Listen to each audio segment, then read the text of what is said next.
right, man. We probably should have like ease into it. It's the first. This is the first podcast of the year 2025 of 2025. Wow. Isn't that gross? 2025. Wow. Isn't it disgusting? America and the Earth are both 2025 years old. That's insane. Yeah. And if you think about it, maybe the end of one or both of those things.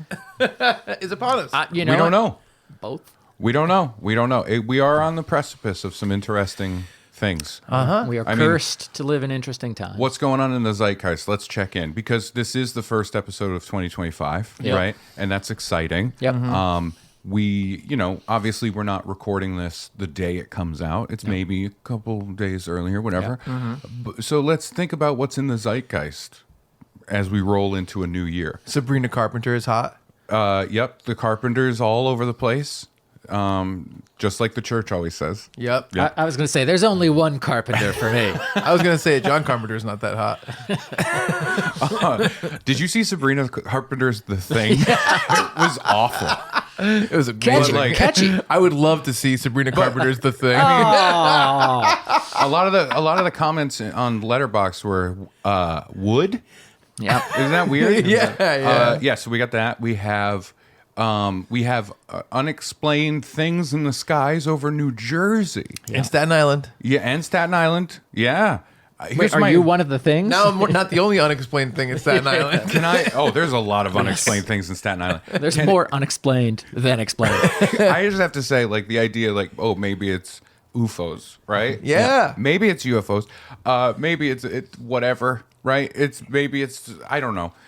It does tickle me, the idea that if intelligent life were to come to this world and decide we make first contact with other living beings far more advanced than we are, Yeah. and they choose as their base of landing and opening this communication to be New Jersey is delightful. I think it's so funny. It's going to start an intergalactic war. Taylor ham versus pork roll. Yeah. I'm in. For real. Hey, I'm in. For real. I don't know what it is. I was at the Comedy Dojo 3 weeks ago, kind of before it hit mainstream news. Yeah. And it was more localized in terms of people talking about it. Yeah. And everyone working there was like, yeah, they're like as big as cars and they're just like drones. And I'm like, what? And we were trying to find them. We couldn't.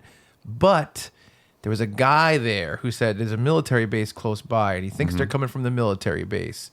Okay. And I'm like, is this as simple as like, not that it's connected to the military base, is it as simple as like, how Google did Google Maps and they just had vans going around and mapping out everything? I'm like, is it as simple as something like that? I mean, there's a lot of potential stuff. I think a big part of it is Wouldn't they explain that, I guess? once it started and people started talking more about it, then people started sending up their Amazon.com drones, right, that they've purchased to try and see something. But then there's people down the block going, there's another one. You know what I mean? So it just becomes a thing. I just love the idea that aliens could come to Earth and land in New Jersey and say, take me to your leader. And then they take them to Chris Christie? the Costco guys. Ooh, Bruce Springsteen. Right? I was going Springsteen. with That's too nice. You know what I mean? I think they take them to see the Costco guys and the Rizzler. Yep. The Rizzler makes first contact. Which, by the way, it's 2025. Rizzler, I'm still open to this fucking fist fight. Not a boxing match because that means gloves. I'm talking bare knuckle. This meets the Riz. That's what I'm saying. Is he like a little boy? He's a little boy. And I'm gonna beat the shit out of him. I just love that runner. But can you imagine if that really happens? And then on top of it, once they get through New Jersey, then it's to the president. Who will be Donald Trump. The most New Jersey of presidents. That's true. It's insane. Take funny. us to your leader, and then everybody's like, Did you wait 4 years or so? Just the idea of it. You know what I mean? That's funny. Just RFK being like, the aliens said that it's definitely the vaccines giving autism. I don't know. We're in interesting times. We really are. But I'm happy we could be together. Yes. And we could share in some light delights. Not only that, but we're sharing in our favorites of the past year. Yes. So is they true. not only just our normal fun, but we're also celebrating. Yes. Celebrating all the best of. On that note, hello and welcome to another episode of Funbearable. I am Brad Rohr. I am Ray. I think it's probably Time Traveler's Harrington. And I'm Chuck Carpenter Staten. Talk about it later. Perfect. Oh, look at that spice rack. We're doing our annual Funbammies, our favorites from the past year of streaming shows or movies or music or podcasts or restaurants or games or books or personal stuff. I think I got all 8 categories. Sex moves? Sex It was moves. sex moves, that was the night. positions. Yeah. Yeah. Yeah, moves and positions are different, and we had a long discussion about that. We did. I think it's the most heated argument we have ever had as a Yeah. podcast. Yeah. The difference between moves and positions. You said they're the same. Well, it was my fault. I was trying to do drawings, and like we've all Yeah. seen my drawings, Right. And you're like, is that a move or is it a position? Is that a motion line or is it a stink line? This is what I'm saying, Yeah. because this I think is the crux of the whole thing, and why we couldn't move past it. Right. Is you were doing the drawings saying these are moves, and I'm like, that is a still image. Yes. That's a position. Right, but then I was moving the paper. Yeah, but that doesn't do anything. Right. Well, now I That's understand. doing the position Yeah. in an earthquake. Now, So we've- now I understand the physics of it. we're having the argument all Yep, over again. Yep. I took issue with it was because you submitted 2. It was jack off and too sad to jack off, and you said First of all, No, he did 3. It was jerk off, too sad to jerk off, and then one called jerk off Smirnoff. first off, I've never heard of the first one you guys mentioned. The second and third, though, yes. that's great. Yeah. You know the sad one? Yeah. What if you weren't sad? That's basically what that one was. Yeah. Yeah. By the way, speaking of sad, Ray and I played a prank on Brad this summer. Yes. Where we, if We you held watched, him down and if you, Oh, sorry. If you watched episode 100 live, we fabricated a hot dog business for Brad. Threatened many started, not fabricated. gifted. Threatened many other competitors, including his favorite hot dog place in the world in his hometown. And Brad visited his hometown to do some detective work and see if they actually received the news. I did. In early December 2024, I went to Dyer, Indiana to visit my family. We went to Boz's Hot Dogs, which was, it's one of many locations of this hot dog chain, but it was specifically the one you sent the Brad's Brats postcard to, and, Yeah. And a follow-up email. and a follow-up email, and put an ad in the newspaper of like better than Boz's guarantee. Which, by the way, getting an ad in a printed newspaper in 2024 was next to impossible. Absolutely.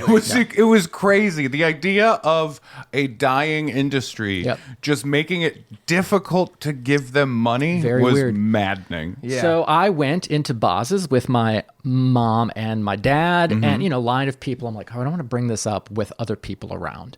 So, we get our food, 2 chili dogs, and and finally, Was John Cougar Mellencamp with you? yes. Sucking on chili dogs. And so everyone leaves. And so it's me and my parents and a woman who, she's a veteran of the hot dog world. And then I thought she was just a veteran. she may have been. She was in the Marines. And then a younger girl. And so I asked the woman who clearly has more experience, like, hey, this is a unique question. Yeah. Did you receive a weird postcard over the summer? And immediately she said, yeah, Brad's Brats. and then paused. And then you hear the chugunk of something sliding into place in her brain. And she says, are you Brad? And I'm like, I the am Brats? Brad. I am Brad of Brad's Brats. I'm like, let me explain it to you. It was this and that. It's Funbearable in this podcast, and it's a joke. Did she have a thin mustache? And did when not. she said it, she said, "You're Brad Rohr, No. the Brat King of Dyer, Indiana." That's such a dumb reference. Yes. I can't believe that happened. She knew immediately the weird postcard I was referring to. So I went through and I'm like, my friends did this, the podcast, they put an ad in the paper, and she said that's what the owners saw first. And they texted the group of all the franchisees or all the employees and said, who would do this to us?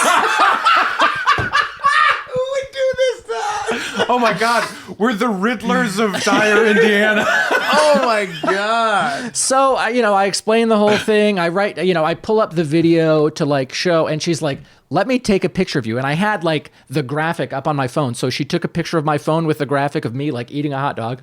Yep. And then I did the same pose, and she sent that, like those to the group chat, and nothing else, no text immediately. She's like, I'll tell them later what it's about. Yeah. And so all the employees knew that I was in there, and she was delighted. I'm like, here's where you can get the podcast. So if you're listening and or watching, thank you so much for being good sports about it. Sorry for the 5 months of confusion. And also, it would be very funny if the next time you go back, yes, the picture that they took of you there yes. is now is like photocopied and printed next to the cash register. Do not serve this man. Yeah. Well, give no dogs to this boy. My dad went back in last week. Okay. And he said he walked in and the same one was working, and she said, "You're Brad's brat's dad." And my dad is like, "Thank you so much for making me famous." And I'm like, I don't think famous is the right word, Dad. Oh. Infamous, I'll give you.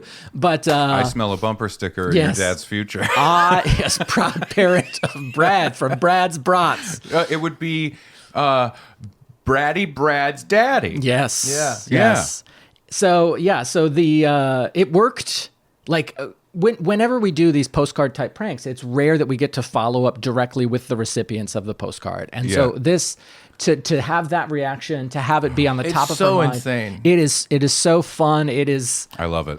Kind of what you hope for. It's delightful. It genuinely like filled me with like silly glee. Yeah. When you were telling us about this. Yeah.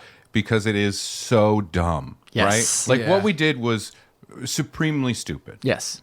But in a fun way. Oh, yeah. And so for it to have a wonderful, positive, real world response to it is great. Yes. Yeah. Yeah. It's like the Willy Wonka of hot dogs. Yeah. I love No, it. it's amazing. I think it's so fucking funny. I honestly kind of was like, I hate to say this, but I expected that like the postcard would be seen by someone at the place who doesn't care. Yeah. Throw it away and no one would see the Right. thing. Which obviously we're not going to say on stage. Yeah. Because Right. that kills the joke.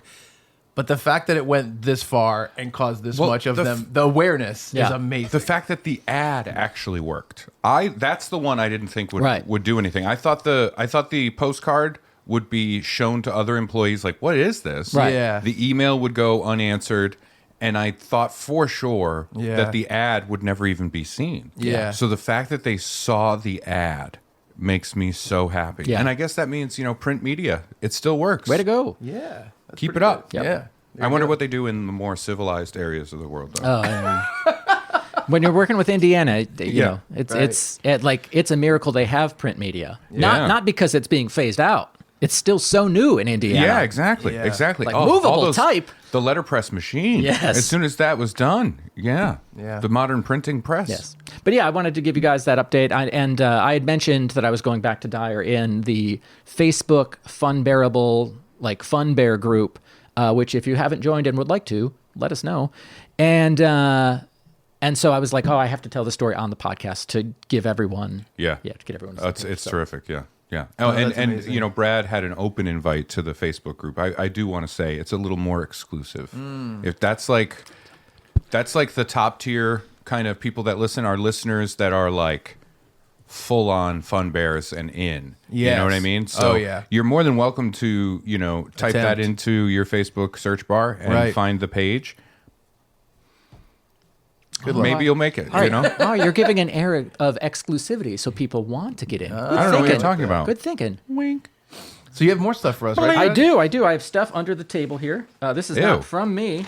This is from Fun Bear, I think Daniel Desmond. Is that right? Oh, you know what this is? This is holiday hangover time. Yeah, holiday hangover. Some of the presents that have come in from, again, those top tier exclusive people in the group. So we have a card and a thing that goes with the card. Do you want to do them together or do you want to do them separate? We'll do the cards first. All right. So I get a card.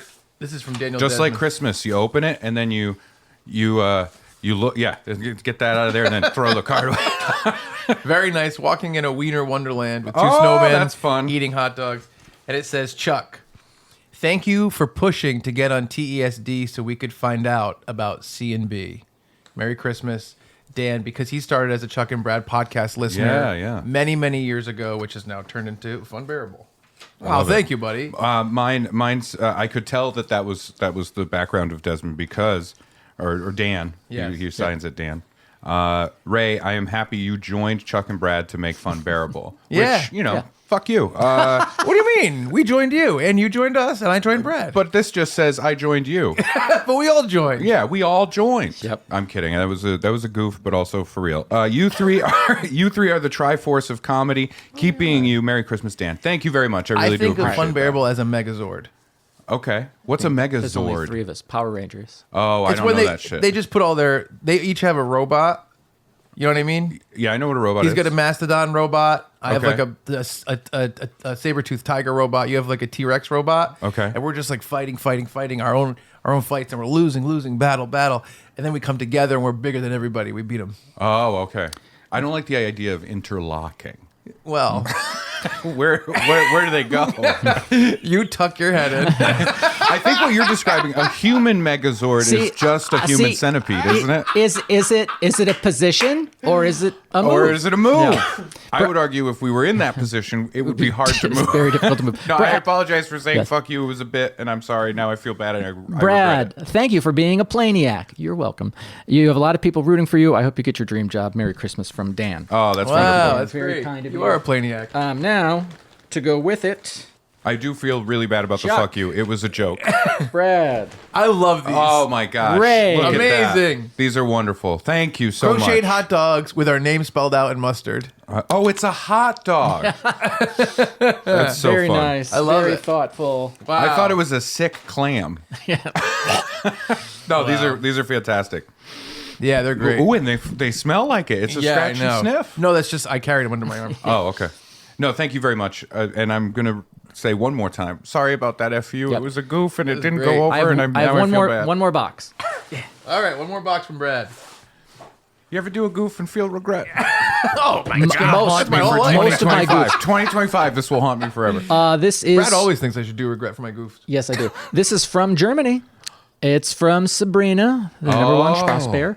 I don't know what it is. Open it. I need keys or something to cut open. Would a all this hot stuff. dog work? You can Would a try it. crocheted hot dog work? Can you? try- Yarns are stiff, right? Here. Look at this letter opener. Wow. That's a good one. Yeah. Oh my gosh. Here we go. I like There's this. wrapped items. I do love this crocheted hot dog. It's delightful. Yeah. It's fun, and you know what's a shame? All 3 of them together are wonderful. Yeah. If I put this up in my office, people will be like, "What the fuck is that?" No, you don't understand. I do a podcast with 2 other friends. They have matching hot dogs as well. Oh, so you guys are totally normal? Absolutely. If I put it up in my office, people will be like, "Yep, that tracks."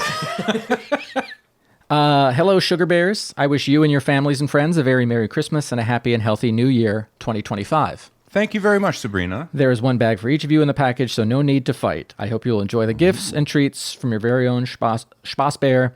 If not, tough. When everything goes well, I will come to Rhode Island next year for a quick visit, so you Yeah. better be there. Big squeeze from Sabrina. Yeah. Thank you, Sabrina. Sincerely, that's really, really, really wonderful. All right, you want to open yours first, Brad? I'd love to. I don't know why I looked to make sure this one was for me when I had already looked to make sure the other 2 were for you. It's just how you are. You'd think. Well, what if one was for Finn? That's true. True. It could be. We've got a little positive potato. Oh my God. That's Says, cool. I may be a tiny potato, but I believe in you. Go do your thing. This is a crochet Christmas miracle, and I love it. Ooh. Whoa! Fun Brad. Whoa. A bear. That's great. I don't even know what art form this is considered, but I like It's crochet. it. No, It's maybe I'm wrong. I'm Needlepoint? wrong. Needlepoint. Could be needlepoint. be. Could be needlepoint on wood. I believe that's Kenny Rubanis's art of Yep. Brad as a bear. That's really wonderful. lot of sneaky snacks here. Sneaky Wow. German Ooh, snack. I'm not gummies? going to go through and list all the snacks, but there's a bunch of good snacks here. And one terrible one. So thank you very much, Sabrina. Thank you, Sabrina. Absolutely. All right, let's see. Ray, do you want to open yours next? Sure. Let's Getting see mine here. ready. Okay. Oh, I got won't a peek yet. nitty. I got a nitty boy. Yeah. Ooh, mine's a tiny nitty boy. I can put it in my pocket. Positive bean. Oh, Oh, coffee bean. Oh, Thank you, that makes sense. Sabrina. I get it. You are a great human being. Ah, nice. I love it. Oh, it's Thank probably you. about Ray's bean from the Christmas special. Remember you were flicking your bean? No, I think it's coffee. Yes. It's probably about that little bean you No, got. I think it's coffee. Oh, shout out as well, real quick. We had a lovely one of our listeners purchase some Cooper's Cast coffee for Christmas. Yeah, I know. And it was so great to see that. And I wanted to say on the podcast really quickly, a very special thank you for doing that, because when they purchased it, they mentioned the podcast. They mentioned me as well. I got an email the day before I saw all of this. Yeah. That was from Cooper's Cast Coffee, the owner, going, "Hey Ray, I think it's probably time you need a re-up on all those coffee beans. Nice. Yeah. Let me know." And I was like, "Wow, that was weird." He reached out randomly, and then I put the beans Wow. together. Yeah. That's pretty great. And I brewed them. Yep. That's pretty This great. is great. Thank you very much. That's awesome. And then I also got a needle point or whatever, cross stitch, something Yeah. Cross of, needle. of me as yeah. well. Thank you very much. Oh, that's cool. Very nice. By the way, we also got this little card, and I was trying to figure out what it was, but it's Funbearable. Du rockst wirklich immer, Deine Sabrina, and I think it means you really rock always, your Sabrina. Oh, okay. Very Whoa, nice. that's I don't nice. know. Did you just say a German incantation and now Yeah, Yeah. now a we're all, certain leader is going to come back? I'm not saying he's ever left us. Okay. And then I got delicious goodies Yes. that I'm excited to nibble and suckle. It popped into my head. There was an audible pause. And I was like, Yep. am I going to say these words? And then you're like, yeah, I like Yeah. it. I'm going to say Yep. it. Thank All you right, very let's see. All much. right, Chuck, what are you going to nibble and suckle? Oh, I got a little guy too. Emotional support pickle. Oh, I will always be around to let you know that you are a big deal. I that's great. like that a lot. Those are so fun. Very nice. And yeah, there you Oh, go. that's Good beautiful. job. That's great. I love love this. Man, it'd be so nice to get a studio where we could put up all our own stuff I know. consistently. We have Nice. so many lovely, like, I know. crafts. You Yes. know what I agree. mean? Which is I so agree. fun. You know why the crafts... Ooh, yeah. Yeah. You know why... I also have nibbles and suckles. Oh, there you go. Yeah. Just please, do not suckle a nibble. That is how you could choke and die. No, I love the crafty things that we've received over the time that we've done this podcast. Yeah. Because it's the time. You know what I mean? That person, like Sabrina, took the time to make these. Yeah. And had to think about us for that time. Yeah. Which, I wouldn't wish that on my worst enemies. I wouldn't but it's spend so this much time wonderful. thinking Yeah. about us, and I'm one of us. Yeah. Yeah, It's really absolutely. nice. No, Thank it's you very very, much. very kind. That's Yeah. great.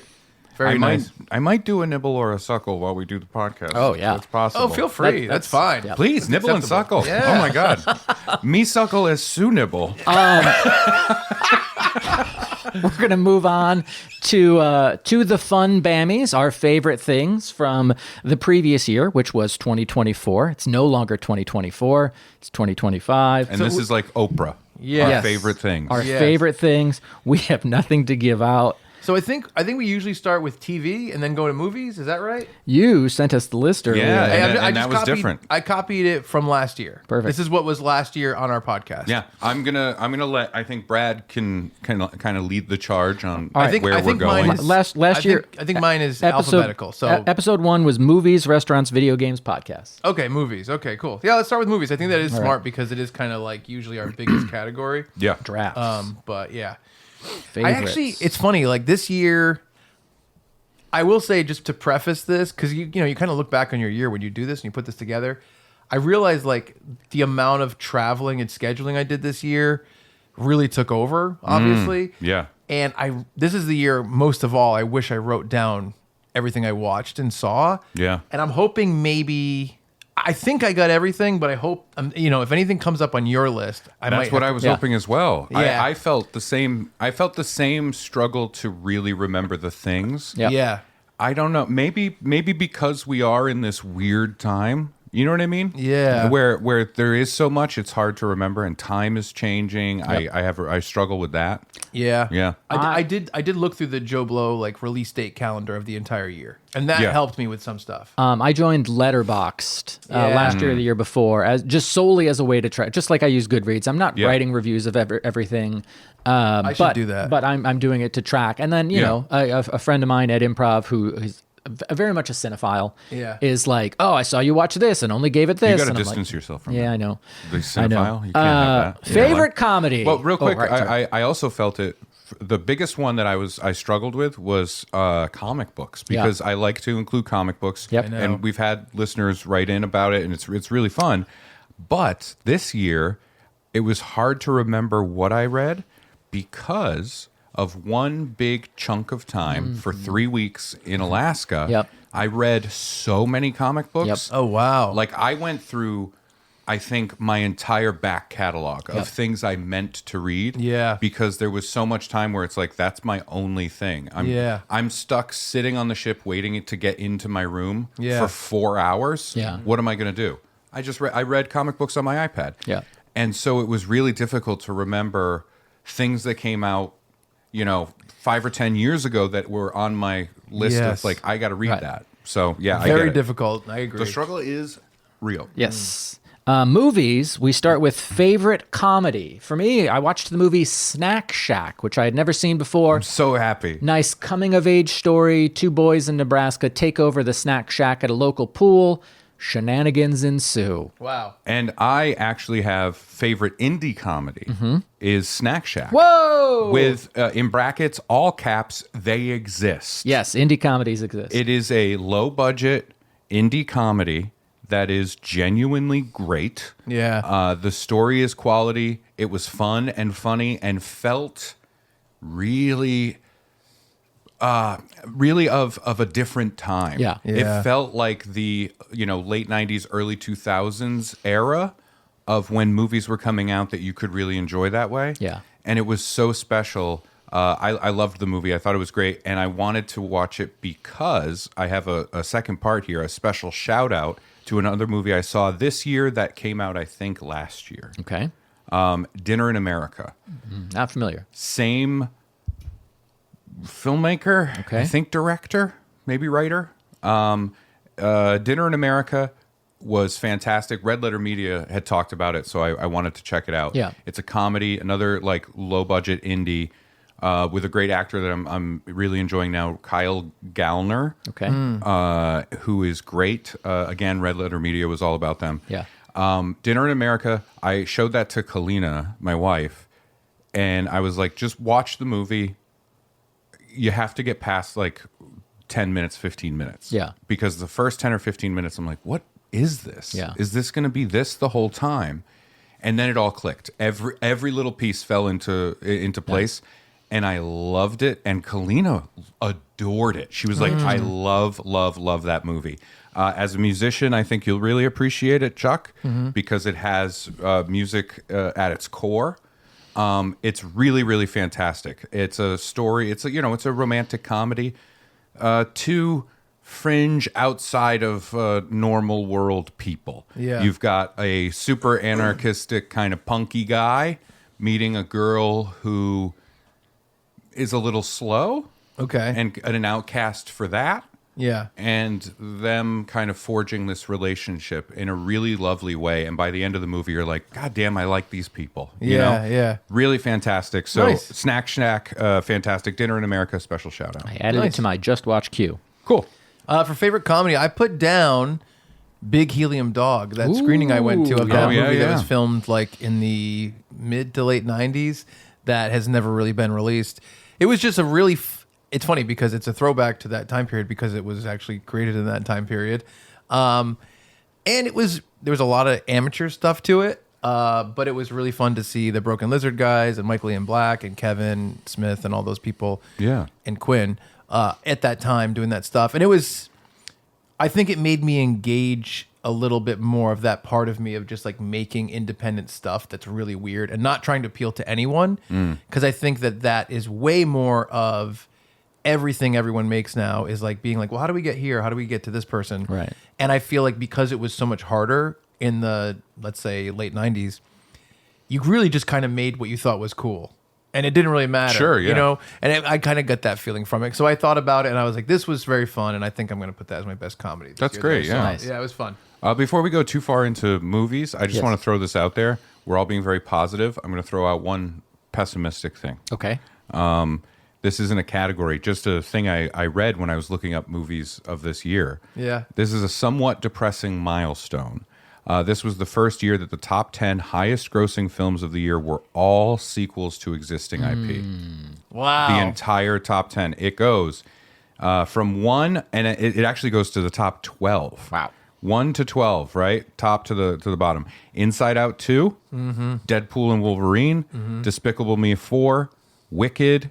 It's a It's a an sequel-ish, adaptation. and it's an adaptation, prequel, adaptation. So it's essentially a sequel to existing IP. It's based on existing IP. Right. Moana 2, Beetlejuice, Dune Part 2, Twisters, Godzilla X Kong, The New Empire, Bad Boys, Ride or Die, and then Kingdom of the Planet of the Apes. That is surprising, but Yeah, I mean, I know. that's where we are. But yeah, I just had to point it out because that is a milestone. Yeah, I agree. Yeah. What about documentaries? Favorite documentary for me? I watched it with Chuck at his behest. Casa Bonita, Mi Amor. Me too. The documentary about the story of Trey Parker and Matt Stone buying the Casa Bonita restaurant in Denver and restoring it to its former glory. That also is my favorite documentary, and my runner-up. I'm just gonna go with it because it's my favorite too. And my runner-up was Angle, which is a documentary about Kurt Angle that I watched with Natalie, and it's about this wrestler, but it's way more about his journey to the Olympics when he won the Olympic gold medal for amateur wrestling with a broken neck, and all that footage and that whole story is like incredible. And I had known it. But this was really like a very deep look into it. So yeah, that was my runner. I don't have a favorite documentary. I think it's really difficult to parse documentaries. Yeah. You know what I mean? In terms of like value of like, because it's... Yeah. I only watched 2, which made it very easy. Sure, yeah. But I have favorite biopic, and it's not what you would think. Like an individual. Right? Okay. I had to put this in here because I was super skeptical of it, and then I watched it, and it won me over, and I loved every second of it. Yep. Saturday Night. Oh, the SNL I really want one. to The watch it. SNL That's one, one of yeah. my missed movies. It's great. I love the choices that they made. gotta watch it, It's yeah. an ensemble movie, and they focus on Lorne Michaels, the character of Lorne Michaels in this movie. It's literally the hour and a half before they went to air for the first episode. Yeah. That's what they're covering in this movie. And I really appreciate that they have actors that are, they look pretty close to the people that they're portraying. Yeah. More importantly, they sound like them in a crazy way. Like so good. Yeah.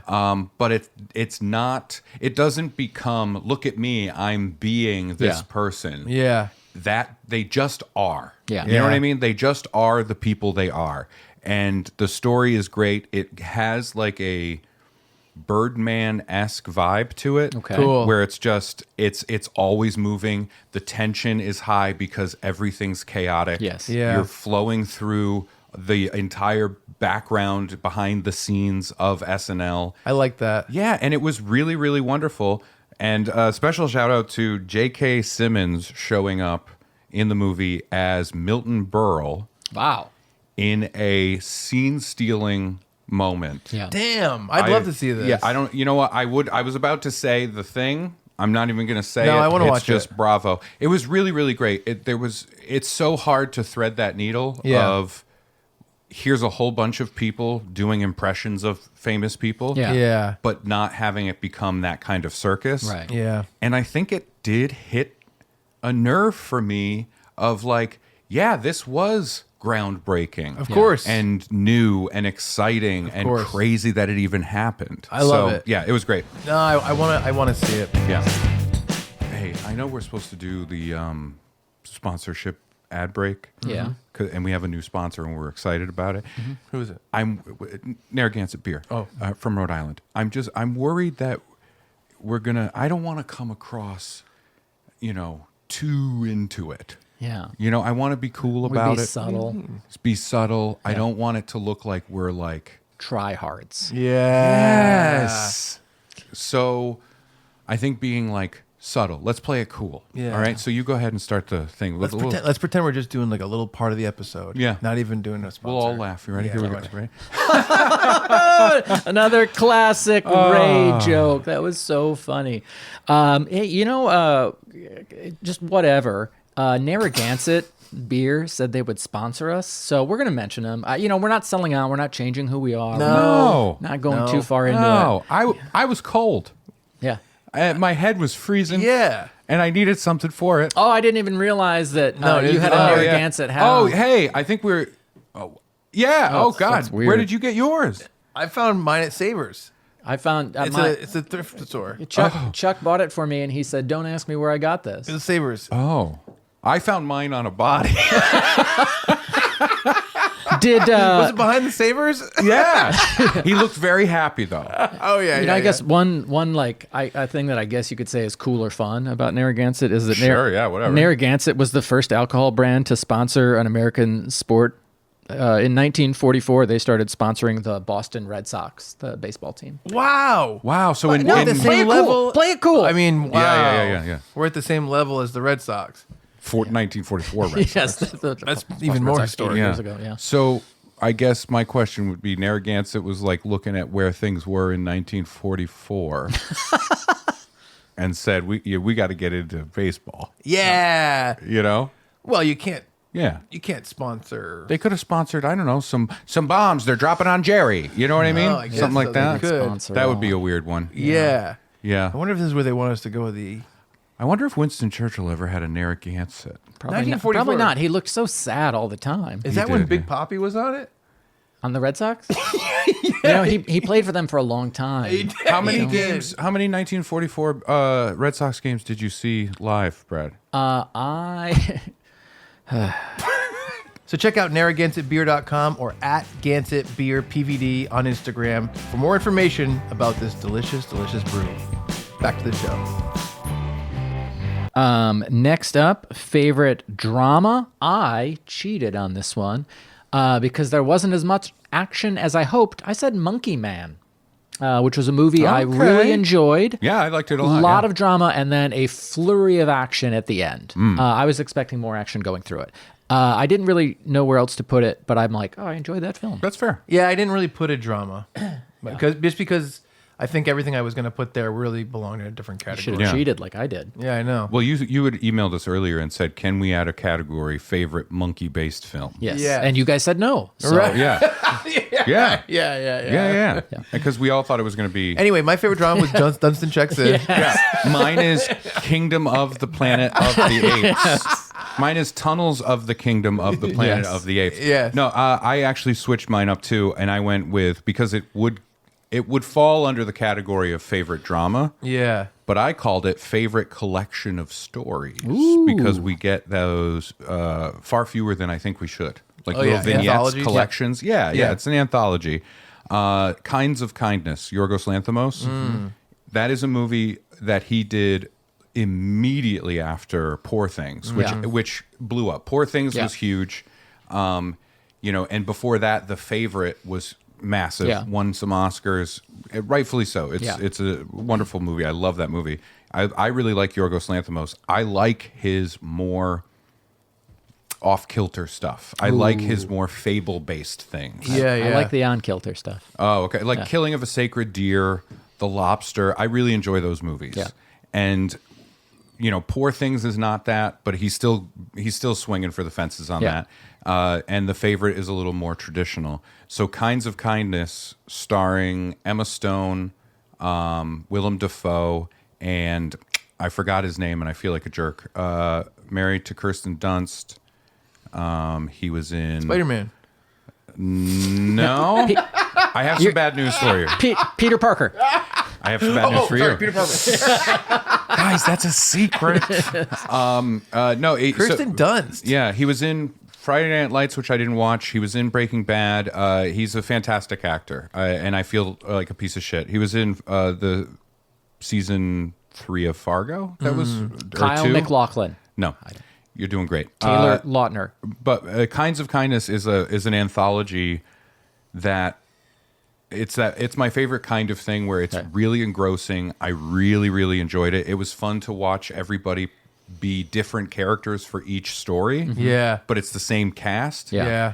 And there's genuinely one of those stories that has still stuck with me that I'm still unpacking. I'm still figuring out what was at the core of it, and I love that. So I'm a big Yorgos Lanthimos fan, and I think that movie just like flew under the radar because it's impossible to advertise what that is. That's cool. That's very cool. It's cool. And the balls to just like go back to a thing and go, no, I'm going to do an anthology Right. with the actors I like working with. Yeah.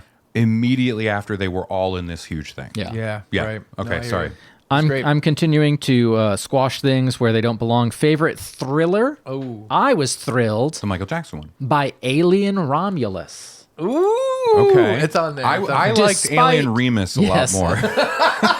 I was like, oh, these are going to be the same movies. Nope, not the case. Romulus and Remus, different. Yeah. Despite the questionable physics of the acid blood in Zero Gravity, That part is amazing, you piece of shit. it looks great. It just doesn't make sense. Yeah, okay. So does Star Wars explosions in Yep. space. Thank you. Or any sound in any space thing. That's why, you. you know what, Joss Whedon, problematic. Yes, that's So right. problematic. However, what I really appreciate is when he was making Firefly, Yep. no sound in space. Yep. He's like the only show that was like a fun, adventure-y funny. show about being in space. No sound. Yep. That's good. No sound. Alien Romulus, enjoyable film. Yeah. There you go. Thrilled me. That's right on the poster, right? By the way, he was like terrified. Yes. You really were like very I was scared. like, oh yeah. Making a show of it. Sometimes when I see movies, because I'm a little baby, Mm-hmm. I will like cover my eyes and just watch the bottom right corner of the screen. You do that at rom-coms, which I don't understand. I'm terrified of commitment. 500 Days of Summer. He was like, Yeah. And You only saw like 30 days of summer. yes, you saw one afternoon of summer. yeah, and got sunburnt. Okay. So yeah, I enjoyed that. That's Alien Romulus. There we go. I added a different category for instead of thriller, because it is a thriller. Favorite finally saw this movie. Ooh. Okay. Oh, I'm interested. It is the film Sympathy for Mr. Vengeance by Park Chan-wook. Oh, how was Yeah. that? I never saw it either. I loved it. Oh, I want to watch it. Loved it. I want to see. My wife and I go on these little fun jaunts of watching. Revenge. Yeah. Oh, yeah. Absolutely. For sure. Super fun. Well, we've been wronged. Jaunts of revenge. Yeah. And sometimes we'll frolic in revenge. Yes. But no, so Park Chan-wook is one of my absolute favorite directors. Yeah. And so we'll go through and which I feel, this is another reason why I married my wife and why I feel so happy in that, right? Mm-hmm. That's a weird way to say that. Kalina and I both enjoy this idea of like, hey, that director that we love, it's been a long time since we've seen a lot of these movies, and maybe we saw them one time when they came out. Exactly. Let's go through the filmography. Let's like watch them. Nice. We did that course. recently with all the Coen Brothers films. No regrets there. Yeah. We have a planned jaunt through Quentin Tarantino's oeuvre, which is super exciting. Yeah. It sounds I sound boring as hell. I'm sorry, but Park Chan-wook, we realized there were like 3 movies we had never seen that Park Chan-wook made. There's his Vengeance trilogy. Right. Everyone knows Old Boy. Yep. And Sympathy for Mrs. Vengeance or Miss Vengeance. I think it's just called like Mrs. Vengeance Yeah. or something or Lady Vengeance. Lady Vengeance. Vengeance. Yeah. Great movie. We had already seen that film. Yep. Yeah. Sympathy for Mr. Vengeance, I think both of us went into it expecting it to be in the vein of, an Old Boy, or like Lady Vengeance is like really dark. Yeah. It's dark as a bummer. The story, untouchably good. Yeah. So good. At its core, a bumbling younger couple kidnap a girl from a wealthy man, his daughter. Things go bad, and you see things from both sides of what's going on and can feel for everyone involved. And so everything that happens is tragic. It's not a feel-good movie. Right. Doesn't sound like it. No, but it stuck with me in a way that so many of those types of films don't. That just kind of drift away. Yeah. I think it's one of those movies where if it was made today with an English-speaking cast, right, this would be an immediate Oscar contender. Interesting. Wow. You love Prisoners, Chuck? Yeah. I love Prisoners. Yeah. I would put it right next to it. Wow. Okay. Yeah. I got to see it then. That's great. Sympathy for Mr. Vengeance. So good. Yeah. Great. Awesome. Yeah. For me, favorite thriller, I watched both versions of Speak No Evil. I watched both the Dutch one and the new one. Yeah. And I'm just putting Speak No Evil in general. Yeah. As my favorite thriller because I really like both. That's one that I forgot. Exactly. Yeah, that was wonderful. They were both really good. People kind of just generally say like, oh, the English one is less depressing or whatever. And I'm like, I don't know if I just overall think that. I know there's probably a little bit more moments of redemption, but I do think both of them are really well done. Yeah. I think they're both really great. And my runner, which honestly almost took the place, it's almost like a tie. It's so close. I really loved Long Legs. I thought Long Legs was a really, really interesting project. Maybe that'll come up later on mine. I thought it was, I just really loved the way it was filmed. You have yours as favorite thing I want to emulate? Favorite thing I am? Favorite thing that stole my dreams? But it's just, we talk a lot about creating low budget movies, including low budget thrillers and horror movies. Yeah. And they just did a lot of tricks in this that I think are not difficult to do, and they just take creativity to do them. Like, in the way that they kind of hid Nicolas Cage's face in a lot of ways. And then I watched this video afterwards of all the times that the devil was in the background of the shots and how hidden that was. Did you see that? No, I didn't see that. That's great. It's probably like 12 times That's in cool. different scenes. There's even a scene at the end, they go into someone's house. I'm not spoiling anything. Oh. And the guy Well, now I know they go in the house. The guy shuts the door behind them. And when the door shuts on the camera, it's the devil with the devil horns in the reflection of the glass directly at you. And you completely miss it because it's just, there's so much hidden of the devil in different places. And I'm like, man, watching that in theaters was really, really fun. Did we watch it together in New York? Yes. Yeah. They did the same hiding devils in the background of Get Them to the Greek. Yeah. If you watch that movie closely. They were in the foreground. But and my little side thing that also makes me love this more is that Natalie doesn't love horror. She appreciates it and she likes certain things. And she always tries to maximize deals. So there was a $5 movie ticket for Long Legs. So she goes, I guess I'll see it. And because she likes to maximize it, she went to the 4D theater near her that like shakes you. I hate it. Without spoiling, there's a part with the desk. Oh, she's like, my chair was just jerking every time. And I'm like, that is like hilarious. Yeah, That's it's very perfect comedy. funny. somebody said the same thing about the biopic for you. Yes. There was a part with a desk and his chair shaking. It was terrifying. Buried. Yeah. Smell-o-vision's going crazy. But I really loved Speak No Evil and Long Legs. I think they both were great. And a shout out to Speak No Evil. I think that movie, on its surface, yes, it's like it's a thriller. I think so. That has some nice, maybe horror Elements. tastes to it. But what I really appreciate about that movie is it's sneakily very funny. Yeah. There's comedy in that. Oh, it's not only is it really funny, but it plays it when afterwards you think about the things that you let go. That you're like, oh, that was weird, but what are you gonna do? Yeah, And because there's so much comedy in the idea of like there's so much that happens that they just don't want to. People don't want. It's all about etiquette. It's all about that perceived thing. You don't want to step on toes. You want to do the right thing. Yep. Yeah. And so much of that plays into, and also like playing on people's guilt. Yeah. Is a big part of that. Yeah. Right. Yeah. And Oh, it was, yeah. yeah. So that was fun. Yeah. Nice. Favorite horror movie? I did Long Legs because again, I'm bothered that they like aped so much of my life and put it on the screen. And again, I didn't see a dime from that film. And are you sure you want to put that on the list with the trial still coming up? Yeah. Yeah. Okay. I loved the movie. It's just, if you're going to tell my They're gonna life cut that story, and play that in court. if you're going to tell my life story, I should be paid.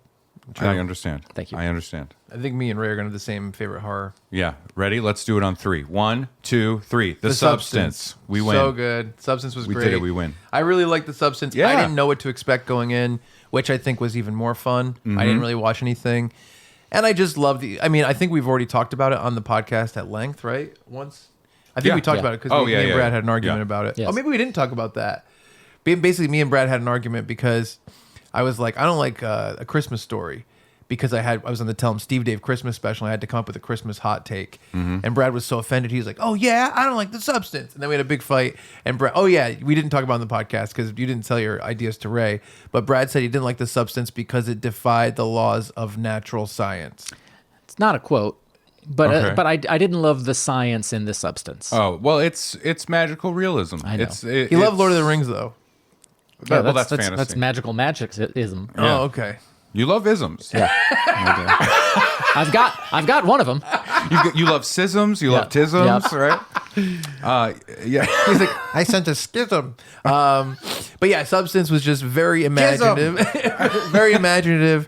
I think everyone on screen killed it, and I think everyone orchestrating the filming killed it. Oh, sure. I mean, you got to highlight Demi Moore's performance in Yeah, that. I thought it was well acted and well filmed. Yeah. I just didn't like it. Didn't land. I with think me. you Okay, don't that's like fine. You the... know Don't what? tell People me are what I people. don't like. Yeah, tastes are tastes. What'd you say? Yeah. I said, don't tell me what I don't like.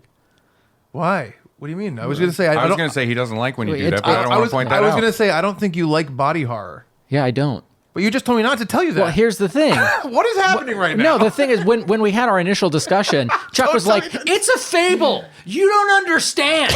You're fucking stupid." And then he's hitting the phone on the table. Oh, that's what happened when you guys went to see How to Train Your Dragon.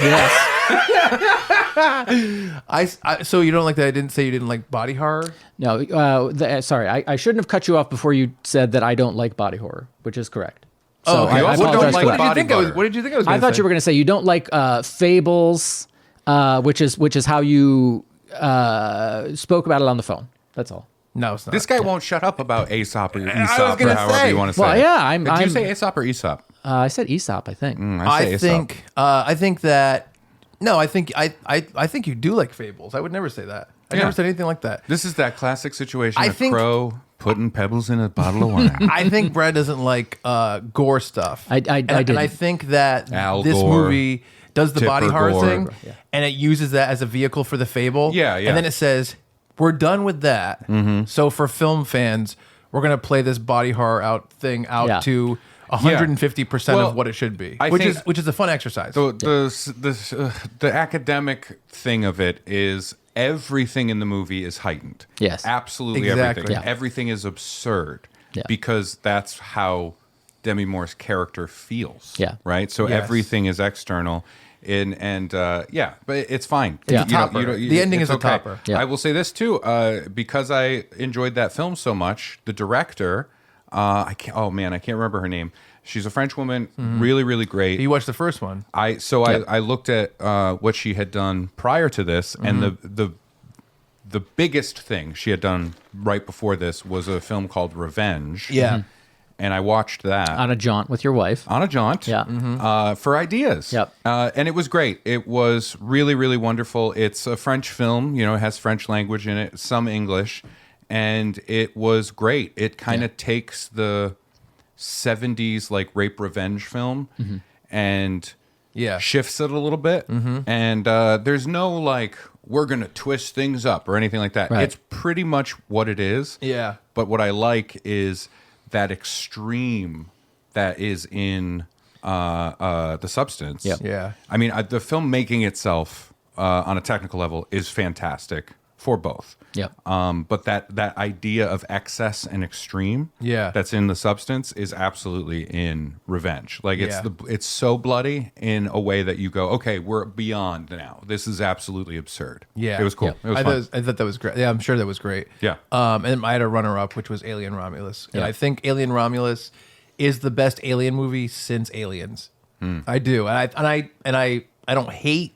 I mean, the bar isn't like that high. You know what I mean? I guess I think Prometheus is a good movie as a think piece, but not an amazing alien movie. I think the original Alien is incredible. I think Aliens is incredible. I don't like Alien 3, and I do think Alien 4 is fun. But I do think they've all kind of failed to capture a certain level of dread and horror and existing in a world that is like oppressive in terms of the threat. And this movie, I think, really did a good job of returning to feelings of Alien 1 and Alien 2, even though I don't like some of the stuff they did. Yeah. I can only watch Cyborg. I can only watch the bottom right corner for so much of that movie. I loved the actual like horror in those moments of it, but I just they brought back a cyborg from the original movie. Right. It's not the same one. It's like a different one that's modeled after the same actor. A milky robot. Yeah. And I was just like, I just don't think you needed to do it. And it was like, why do we have to insert the thing from the old thing? I'm like, the atmosphere is enough. Yeah. They had some like sneakers that were cool that were kind of throwbacks. And I'm like, that's good. Where it's like Easter eggs for people that don't take over a scene. Sure, yeah. And this was just like, Yeah. this was the thing we thought we weren't doing in this movie. Yeah. That's how it represented to me. No, that makes sense. Go ahead. I was just going to say the first 5 minutes, I haven't seen that slow of a build in terms of the atmosphere in a mainstream movie in decades. It feels like a 70s movie for the first, like, just in terms of establishing where they are. I'm really, really impressed by the fact that they put that in a mainstream movie. That's cool. Yeah, it's great. I'm excited for this year. There's a TV show that's coming to FX. That is an Alien TV show. I don't really... Alien, I appreciate Alien, like the original two, and I appreciate that. It's never really grabbed me. You know what I mean? I'm not that person. I get the appeal. I understand. And then the sequels, like, just it kind of took me out of it. But I'm excited for the show because it's being done by Noah Hawley. Yes, I know. And I love Noah Hawley. Yes. Right? Yeah. He did Fargo. So him doing that, I'm very excited to see what he does with that. And it's on Earth, and it's going to be more focused on, what is it called? Wayland? Yeah, Wayland-Yutani. Yeah. So I'm super pumped for that. That's very cool. I'm very excited for that too. Sorry again for snapping. I shouldn't have done that. I know. I don't know why that happened. Neither do I. Right. I apologize. It's all right. Favorite I'm just animated used to it. / family Get back film. in my back. You know what? Maybe this explains why the snapping happened. Okay. My favorite animated / family film was Inside Out 2. So maybe one of the voices in my head told me to do that. First of all, that wouldn't surprise me. If you have voices in your head at all, maybe check that out. Yeah. I don't know. Amy Poehler tells me to be happy. I would love to see Inside Out 2. That's another one I missed this year, and I think Inside Out 1 is so good. Yeah, the first one is so good. Yeah. I wish I saw it. I didn't see it. Yeah. It's tough. I think Finn he's 10 and pretty film literate. Yeah. I got Inside Out 2 for him. Yep. Yeah. I was like, you want to watch it? And he's like, you know what I mean? So I'm like, all right, fine. Same thing with the last Pixar movie, which was absurd. Like, if you were writing an SNL sketch about how much Pixar has run out of ideas Yeah. for the Pixar formula, which I think is why they go back to Inside Out 2, Yeah. where it's like, let's just do it again. What was that movie where it's like, oh, he's fire and she's water? Elemental. Yeah. Yeah. So it's like, Elementals. fuck Yeah, yeah. off Yeah. with that. Yeah, Finn was just like, no, I don't want to watch it. I'm like, You were like, Jesus. I know. I went, Who are you, Brad? no, Come I on. was like, good for you, buddy. You know what I mean? It's, Yeah, I haven't. I loved Soul, which won an Academy Award, but that was a few years ago now. Yeah. I don't think I've seen anything since then. I'll say I've heard great things about the movie Flow, which is that's about the insurance woman? it Hustle and is Flow? it's a cat, and there's no dialogue. Yes. And, Yeah, I heard about but that. it's still like in select theaters. Yeah. None of which is within 60 miles, and I'm like, I'll wait until Oh, I can I just watch remembered an animated movie. What's that? That's exciting. I was going to give it to something else. I have to shout this out. Yeah. Originally, I was going to say for favorite animated / family, because it just happened and I couldn't think of anything else. That Christmas, the Netflix movie. Oh, okay. I want to watch that. It's wonderful. It really is. It's just delightful. I bet it's great. Kalina has taken to like falling asleep like on the couch and like playing that in the background. Like she loves to do that. Yeah. It's a very fun movie. It's nice. It's not cloying. Yep. They're doing it. There's no pander to it. Right. You know what I mean? And I appreciate that. And it's just a nice little Christmas family story. But I do want to point out Robot Dreams. Yep. That movie. Oh yeah. I'm not familiar with that one. Animated film. I know the main robot. I've seen him a bunch of times. Not the Wild Robot. Oh, no. I'm thinking of a different Finn one. loved that. Yeah. I haven't seen it. Finn loved Wild Robot, and from what I've heard, it is very great. Robot Dreams. It is a like classic animation. It's not 3D animation. It's classic 2D animation, and it is from, I believe, it's a foreign film. Spain, Okay. maybe France. España? Who can tell these days? Yeah. Somewhere fun. EU. Right. Yeah. But there's like no dialogue in this movie. Okay. Yeah. It's pretty much silent, and Finn loved it, and it's genuinely great. I recommended it to Lee Leshin, fan of the pod, and it's really wonderful. It's just a story. It's like it's New York in the 80s, New York City. Yeah. This lonely dog, it's all animals are people, right? This lonely dog wants a friend, buys a build-your-own robot kit, is friends with the robot gets rusty, things happen, you cry at the end. Yeah. But everybody's happy at the end of the movie too. Yeah. It's beautiful, and there's something there about life and relationships, and it's really wonderful. Are you having a stroke? No. Oh, one eye went closed, and I got worried. I'm biting my lip with these two teeth, and sometimes I do that. Oh, okay. Sorry. Because your eye went down, and I'm like, oh, he's having one of Trying those. to be tough. He's having that Katy Perry moment. Trying to be tough. Where's my toothpick? But no, Robot Dreams. It was really, really good, and it's fun to see a fucking 2D animated movie. Yeah. Oh, yeah. That's rare now. No, that you is know? fun. It was cool. I agree. My favorite, I ended up watching the first two Sonic movies this year, and I was like, I like these. I like that Jim Carrey. To me, if we all were 10 years old when Dumb and Dumber and Ace Ventura and all that stuff came out, some of us are 10 years old.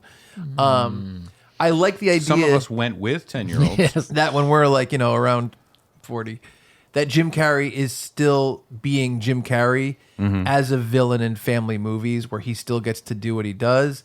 And I think he's really fun. And I think the tone of them it's very playful and loose and just silly. And I'm like, I enjoy this. And I had a fun time with those movies. Cool. Yeah. Nice. Favorite. Oh boy, what did I closed it because I went to add Robot Dreams to my watch queue. Oh, that's right. Yeah. Favorite action film.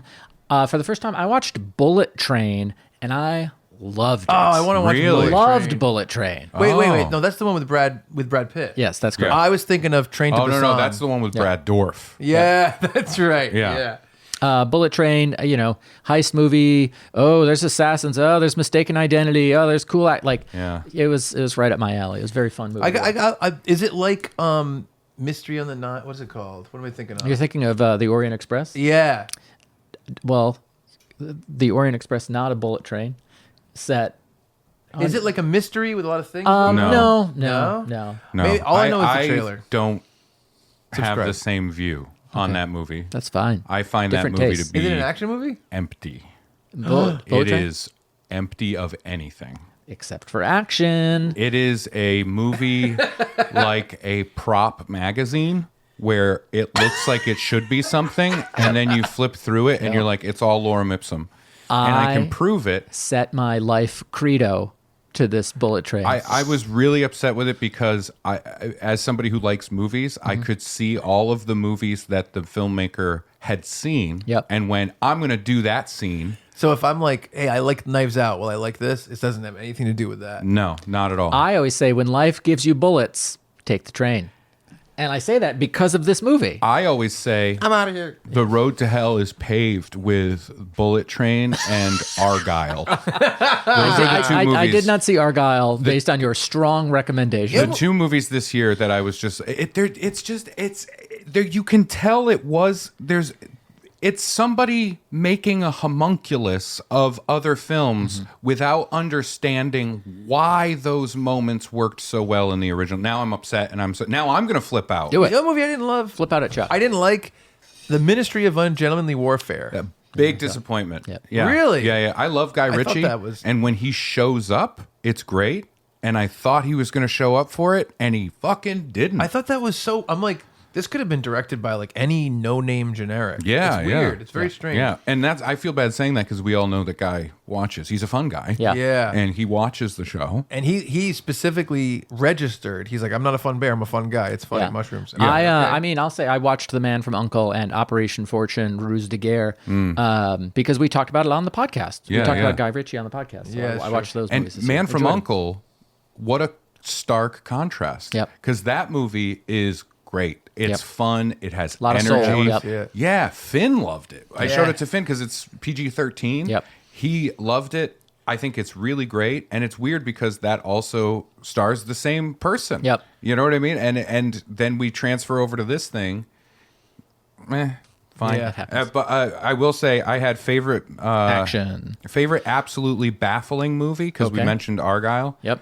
I had two for favorite absolutely baffling movies, like watching it and going, why? And then I kept watching to try and understand. Argyle. Kalina, my wife, we started Argyle together. yeah. She never taps out of a movie. She, even if it's bad, she's like, but I need to see how it ends. Yeah. Right? Yeah. This, she was like, I'm done. If you want to finish it, you can finish it after I go to bed or whatever. I'm done. Yeah. It is. I kept watching because I was like, how, why? Yeah. There's stuff in here where I'm just genuinely like, what are you doing? Yeah. And I like the filmmaker. He did the Gentleman movies, right? Oh yeah. Is it, I want to say Matthew Vaughn, but I feel like that's the No, but I know what Yeah. you mean. Yeah.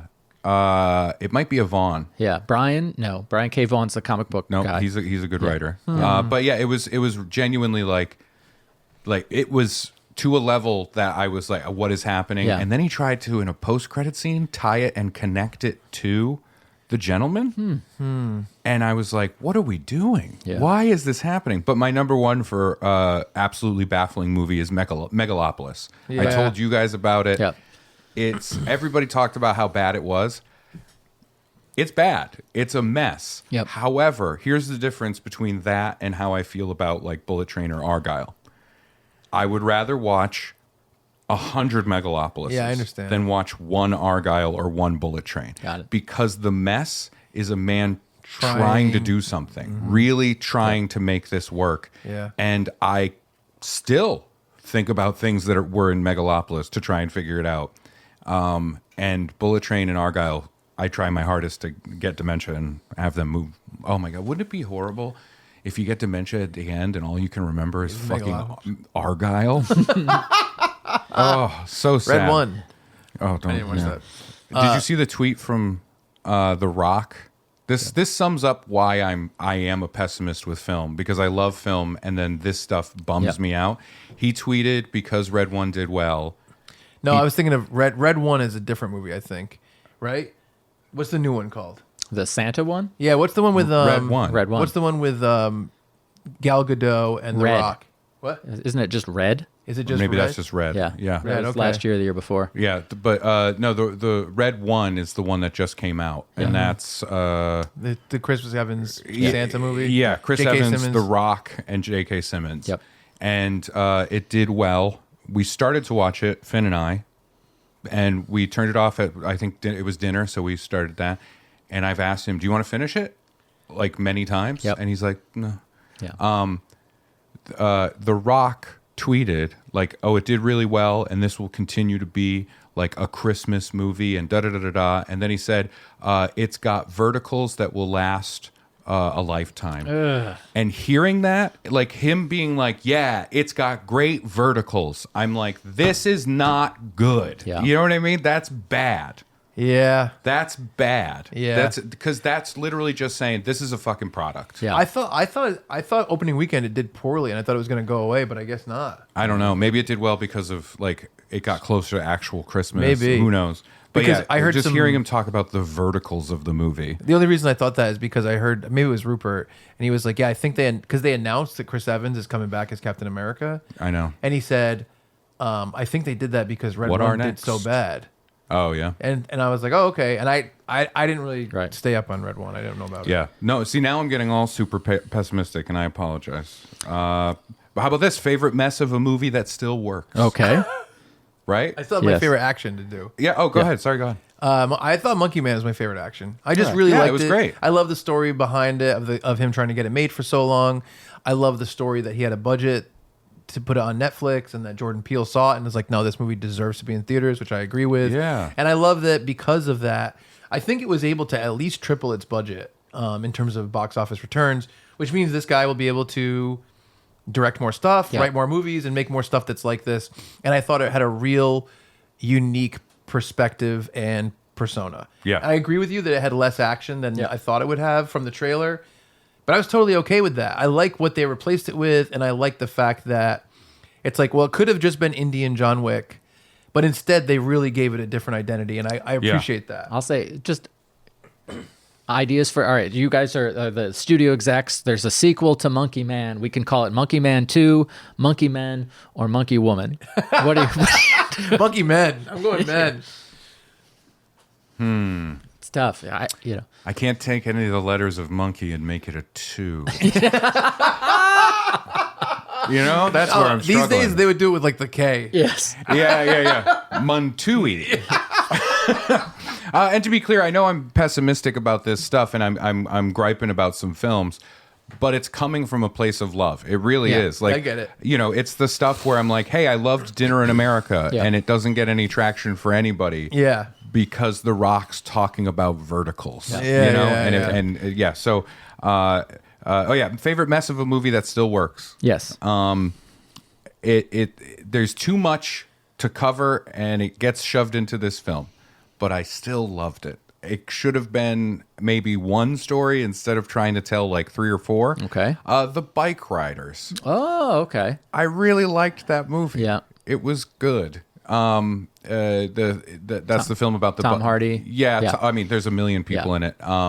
But it was really, really fun, and it was a good movie. Nice. I liked it. Yeah. It's one of those movies where it's like, you got too much movie in here, but it's fun. Yeah. I had a favorite epic action. For me, it's Deadpool Wolverine. Mm-hmm. It's just a joy to watch it in theaters. I saw it twice.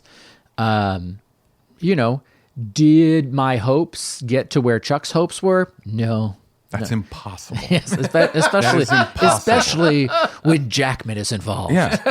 I heard that the Catholic Church reached out to Chuck and asked him to stop sending letters to try and get the movie anointed as a saint. Yeah. And they were like, it hasn't done any miracles. And he's like, have you seen the trailer? Yes. Yes, he sent that in February after the first trailer came out. Yeah. I'll say this. I have it as my favorite big old tent pole. Yeah. And Deadpool and Wolverine. It was really, really fun. And it's odd because it's like, I don't know if I could call it like a movie that exists in a vacuum. Does that make sense? Yeah. It doesn't. No. It has to connect to everything else. You know what I mean? So it is, but it was really, really wonderful. It was a lot of fun. My favorite version of it is the one I did for Finn, where I edited out anything a little too risque. Yeah. That was fun. Making love to Goofy. That's a reference to Brad's dad's joke book. Yep. Oh, that's right. Yeah. For favorite epic action, I liked Furiosa a lot. I think they did a great job with it. I thought it was awesome. I really I enjoyed the new Mad Max series a lot. I think there's a lot of real filmmaking there that I think wouldn't exist unless the director had done the original Mad Max movies, which I don't love, the original ones. Mm-hmm. I don't think if those existed in that way, he'd be given so much freedom to do this kind of stuff. Sure. But it just stands so alone. Well, the story of Furiosa is crazy, too. It was never planned as a, prequel thing. Yeah. It was like the studio got all mixed up in the thing, and he was originally going to do a comic book that then turned in. He was going to do an animated kind of Matrix Revolutions style thing. Yeah. And then it got moved into let's make it live action, and then the studio, there was a lawsuit involved. Then the pandemic happened. So just that movie getting out was a Herculean feat. Yeah. Yeah. And my runner-up was Kingdom of the Planet of the Apes, which I thought was good. I think the original Planet of the Apes trilogy, the original new one, is really, really good. So it's very difficult to hit the highs, especially of the second one. Yeah, yeah. But I really like that they're continuing this and that they're keeping it kind of a pretty serious story. And I hope that this one just had a lot of setting up to do, and that the sequels or whatever are coming out are going to be good. But I enjoyed it. Did you see Kingdom? I have not seen Kingdom yet, but I like will, the original trilogy. I got to give a special shout out because that should have gone in my finally saw it or whatever. Yep. I had not seen the new trilogy. Yep. Kind of wrote it off. It seemed like it was one thing. Yeah. And enough people said, like, no, it's really great. And you would really beaten the drum for this thing. Yeah, the Catholic Church was like, Stop sending these things. We don't believe in this. Yeah. We have said this can't happen. So we can't be seen watching the movie. Yep. Meanwhile, the Pope is hiding and he's like, I love those movies. When Caesar. So my wife and I watched them. Kalina and I saw the original trilogy. And like watching the first one, all we kept saying is like, how are we invested? Yeah. Right? How are we doing this? And then the second movie, you're just like, this is amazing. This incredible. Is like so fucking good. It's crazy. It was great. Yeah, it's good. I love them. I think if you watch the fourth one, you'll have the same opinion as me. You'll be like, it's good. It's not quite what those are yet, but it might be building. Yeah. And I think we're down to favorite movie. Favorite movie for me, it came out last year. I watched it this year, was The Holdovers.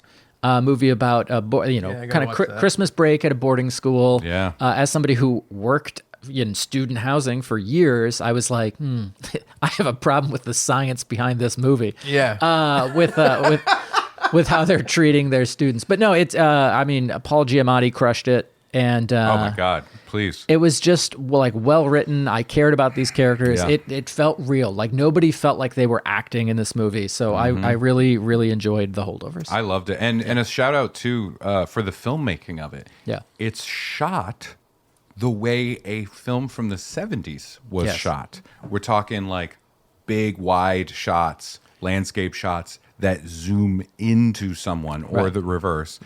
It was literally shot with intention to be like a 70s film. The director was talking all about that. Like, I wanted this to be that. And it's timelessly good. It feels like a movie that somebody went, oh, what's this? And like blew the dust off. And they were like, this movie's from 1976. Yeah. It's called The Holdovers. What do you want to watch? And it really is magical. Yeah, I gotta watch it. You should, yeah. My favorite movie of the year was Deadpool and Wolverine. I just feel like it's, as I get older, and I'm sure it's the same with you guys, it's rarer and rarer that a big budget thing gets to that level of like surprising you, thrilling you, exciting you. You know, we're so used to the machine of promotion and we're so used to all that stuff that it's like, you know, in recent years, like my favorites are usually something like Everything Everywhere All at Once, because it's more of like an auteur or auteurs telling the story. But I kind of feel like the story of Deadpool in general is someone who really believes in a thing and just keeps pushing even when he gets no a million times.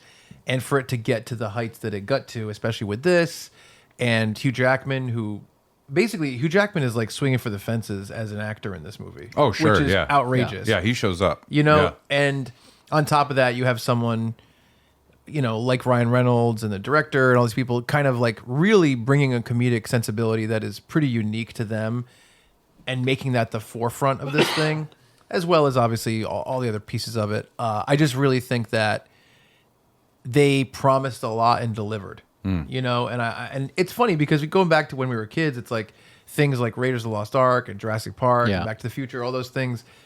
To me, that's the continuation of that stuff. And I think those things have been cannibalized into stuff like Red One, where it's kind of soulless and there's not that. But all the soulless stuff that exists of those movies is like the opposite of the way that Ryan Reynolds and the team are making these kind of big budget movies. Sure, yeah. And they just get to prove themselves with small budgets. Yeah. Then a medium budget, and then they get to make the biggest movie ever, which is just a beautiful story to me. Sure, yeah. You know, I and I've agree. been also following Ryan Reynolds since Two Guys and a Girl and A Pizza Place to me. And I do think his comedic tones have continued. Like he created a persona, you know? Yeah. Which is really interesting. Yeah, it is interesting too because like I don't have a favorite film of the year. I just it's not nothing stands out to me where I'm like that. There's a lot of movies I loved, but it's just not there's not a clear like I need to lift this up. Sure. With Deadpool and Wolverine, I was thinking a lot about it, and it's interesting because I think I recognize everything that you just expanded on or expounded on. I can't even think right now. I recognize all of those things. I also see the product of it, right? Like what the verticals of Deadpool and Wolverine, of course, you know.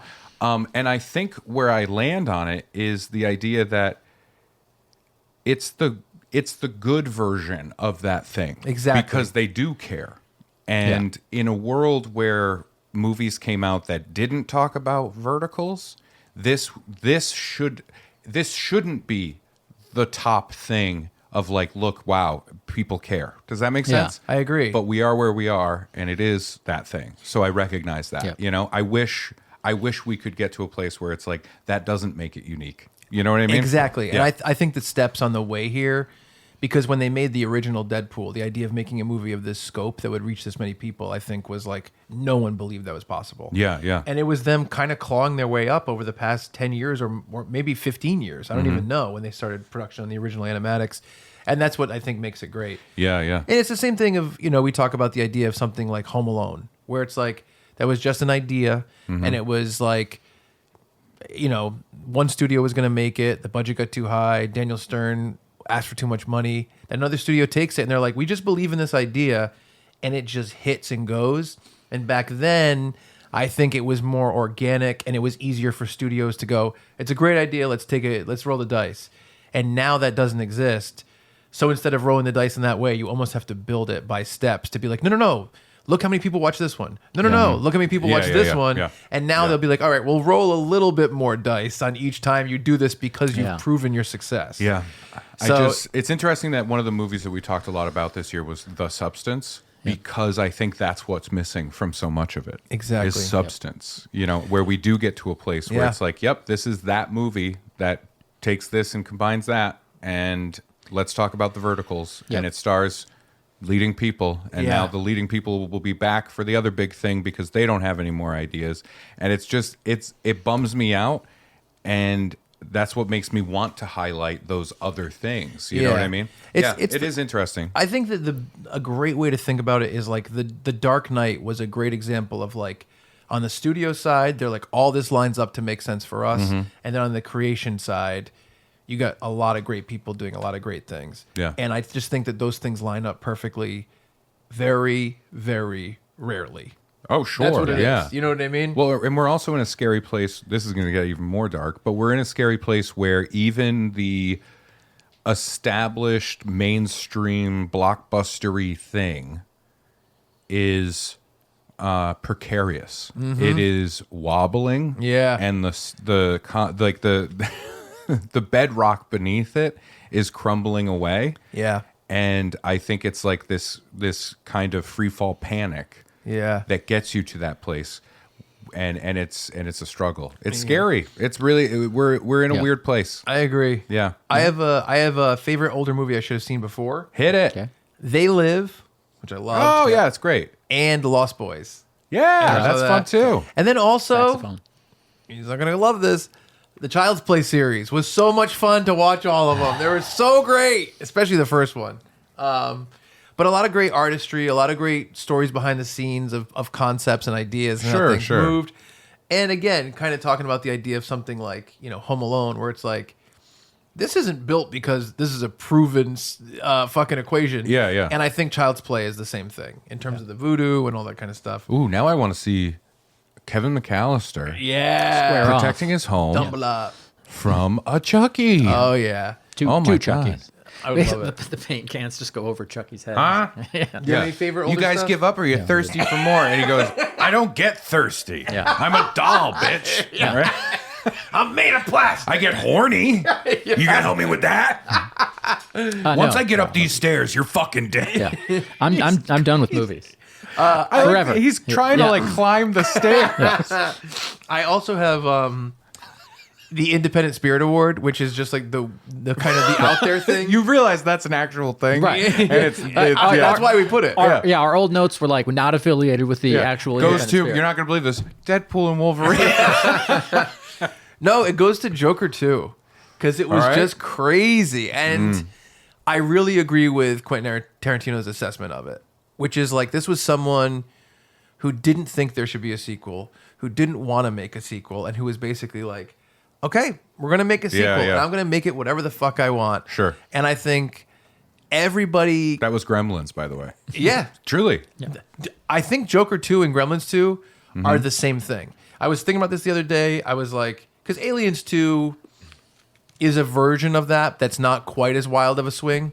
No, I would put Aliens 2 in the camp of like Evil Dead 2, where it's like, here's this thing, we're doing it again. It's not a remake, but I've got some ideas. Does that make sense? Well, Alien 1 is almost like Halloween in space, and it's just like 7 people, and there's one thing, and where is it? Yeah. And you I barely think see you'll it. find Halloween in Space is actually Leprechaun 7. And Leprechaun in Space. And I think Aliens 2 is like, we're going to make this like an action war thing. Sure, You know what I mean? So I think it's almost like a different genre. Yeah. But I think, and if it goes like this, I think Gremlins 2 goes like this, and that's where I think Joker 2 is. Yeah. But I think that Gremlins are so silly and whimsical that the stretch can work for an audience. Yeah. And I think Joker was not, which is why everyone shit on it, and it was crazy. And I don't know, everyone's like, the director wanted it to be a big fuck you. I can't say that that's for sure, but I really enjoyed stretching that world to a place like this. Yeah. And it was almost like, not that it was fun, but living in the time of people reacting to it is so interesting. Got it. You know what I mean? Sure. You know? Yeah. So it was fun. I like it. By the way, I just want to throw this out there. Chucky would absolutely swear the same way Joe Pesci did in Home Alone. For sure. He would be going bric-a-braca, fricka-fracka. Yeah. Yeah, exactly. That would be like, amazing. Chucky, it's PG. Yeah. Fine, whatever. Yeah, Where's yeah, that pizza guy? Yeah. Yeah. Yeah, that was fun. Man, the pizza guy pulls up and he hits, instead of the statue, Chucky? he hits Chucky. Chucky was Fuck you. Yeah. You look like oh fuck, what's his name? That was going to be really funny, guys. Oh my god. Oh no. Jack McBrayer. He does look like Jack The McBrayer. pizza guy in Home Alone looks like Jack McBrayer. I agree with that. Papa That's good. McBrayer. Our You next, heard it here first. Our next- Funbearable listener. They did a little Nero's pop-up somewhere for Christmas Oh, this that's year, fun. which I'm like, oh man. our next category is favorite restaurants, which is Well, I got some normally stuff. Yeah, I got a normally few Chuck's. things. Sure, yeah. And I did really cut it down because of the amount of travel I did. I really went to a ton of places this year. Sorry, I need to nibble and suckle on something. Yeah, nibble and suck. Oh, here. Don't nibble too much. Yeah. I'm gonna go with some. Please do suckle. some Super Mario I'll wait treats. for you to open them. So I just have a few standouts. There's a lot of places that are like, mainstays. We love Tracy's Cream and Sugar. Supported our 100th episode. That's my main coffee place. Brad, it's a gummy. Too spicy. Too spicy. Fucking gummy. A gummy took him out. That is so funny. That is amazing. That's so funny. Tracy's Cream and Sugar has become my main coffee place in Rhode Island, Yeah. along with 7 Stars. It's just that I'm a lot closer to Tracy's Cream and Sugar, so I go there. So I have a few mainstays I'm kind of just going to gloss over real quick, but the really big places, I went to Bocelli in Staten Island for the first time this year, and it's probably the best Italian restaurant I've ever gone to in my life. So that was a real big one. I went to Avio for the first time this year, which is actually in Cranston, not Warwick, but close by you, and Avio is amazing. I don't know if you've ever gone there. I've not. Oh, it's the bolognese. It was just outrageous. Honeybird is a new place around here that does like chicken tenders and southern food. And Brad and I went there for your birthday, right? Yeah, I think so. And it's amazing. It's like absolutely incredible. I went to Ophelia's in Denver. Great restaurant where it's like the top, second floor is a big U, and the first floor is like a show, like a concert. And they just have like jazz and stuff. Yeah, that's fun. And their food was amazing. Decor was amazing. The Rabbit Hole in Colorado Springs. Tons of bison that I had there that was amazing. I only have a couple more. Enoteca Maria in Staten Island is a place where, I don't know if I told you about this, every weekend is a grandmother from a different culture. and you just look and you see what culture they're from, and you book the days. What do you do to her? I like this. What do you do to her? And so like you'll just go and it'll be like this weekend it's all Indian, this weekend it's all, whatever. And so I've wanted to go there since I moved to Staten Island, and we finally went, and it was a Mexican grandmother, and they also have an Italian grandmother there all the time making that stuff too. So it was amazing. Mavens, of course. They let her cook? Oh yeah. The Italian one? Yeah. But she's, supervised. Italian. She was supervised. Oh, okay. Yeah. In Attleboro, they just opened a Jewish deli called Mavens, and the corned beef and pastrami there is fucking amazing. Stingy Alley, amazing bar in Warren that just opened up, and finally, And also what Brad calls his butthole. yes, The Stingy Alley. and finally, the Golden Bee in Colorado Springs, where we went for a Christmas dinner, me and Natalie, and it was like it had a live piano player. The food was incredible. I had a British cheese board that I've never had. It was so good. Yeah. Those are just my top. Those are my top. Yeah, for the year. absolutely, So for sure. I tracked all my meals this year because Who wouldn't? Because I was like, how many hot dogs do I actually eat? The only way to do that is, of course, to obsessively track breakfast, lunch, and dinner, January 1st through the end of the year. Yeah. Without, I don't know how many hot dogs I ate in 2024, but I can tell you that up through December 23rd lunchtime, 40 hot dogs. Now, if I hadn't been tracking, would probably be at 64, honestly. Yeah. Okay. But because I like to end the year with a nice round 69. Yes. Because I was like, if I have too many hot dogs, they're going to make fun of me. Well, it's funny because we wouldn't know. We're still going to just do the same thing we would do because we're not really like... You don't care about the facts? I don't care about the facts. Yes. No, it's more about the... You know what I mean? Yeah. It's more about what we think. Yes. What you look like. Yeah. It's the legend of it. It's the legend. Yeah. I definitely had fewer hot dogs. Also, I didn't go out to as many restaurants because... Of the gout. Of the gout. It hurts to move. Yeah. Because... Get him as gout. Finance. Like legit. Gout him? Yeah. How did no one make that yet? That's funny. Finances, and also nobody's around. So I'm like, it doesn't make sense for me to go out somewhere and spend, $13 to $23 on a meal when I can, put a pouch of star-kissed tuna inside some Easy Mac and stir it up, and that's my lunch. Rosie loves it. Well, you know that you eat like a pensioner. you know that all of his meals, it's for two, and one has to be for the cat. Right? Yeah. Although the way you guys eat hot dogs are adorable. Thank you. Yeah. Right to the middle. Rub noses. All right, tonight I'm the lady.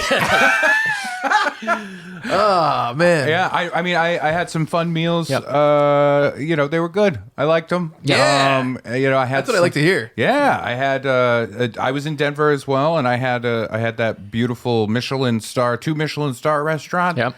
The hamburger that was insane. That was remember great. that. Yeah, I wish I remembered the name of the restaurant. It's in Vail.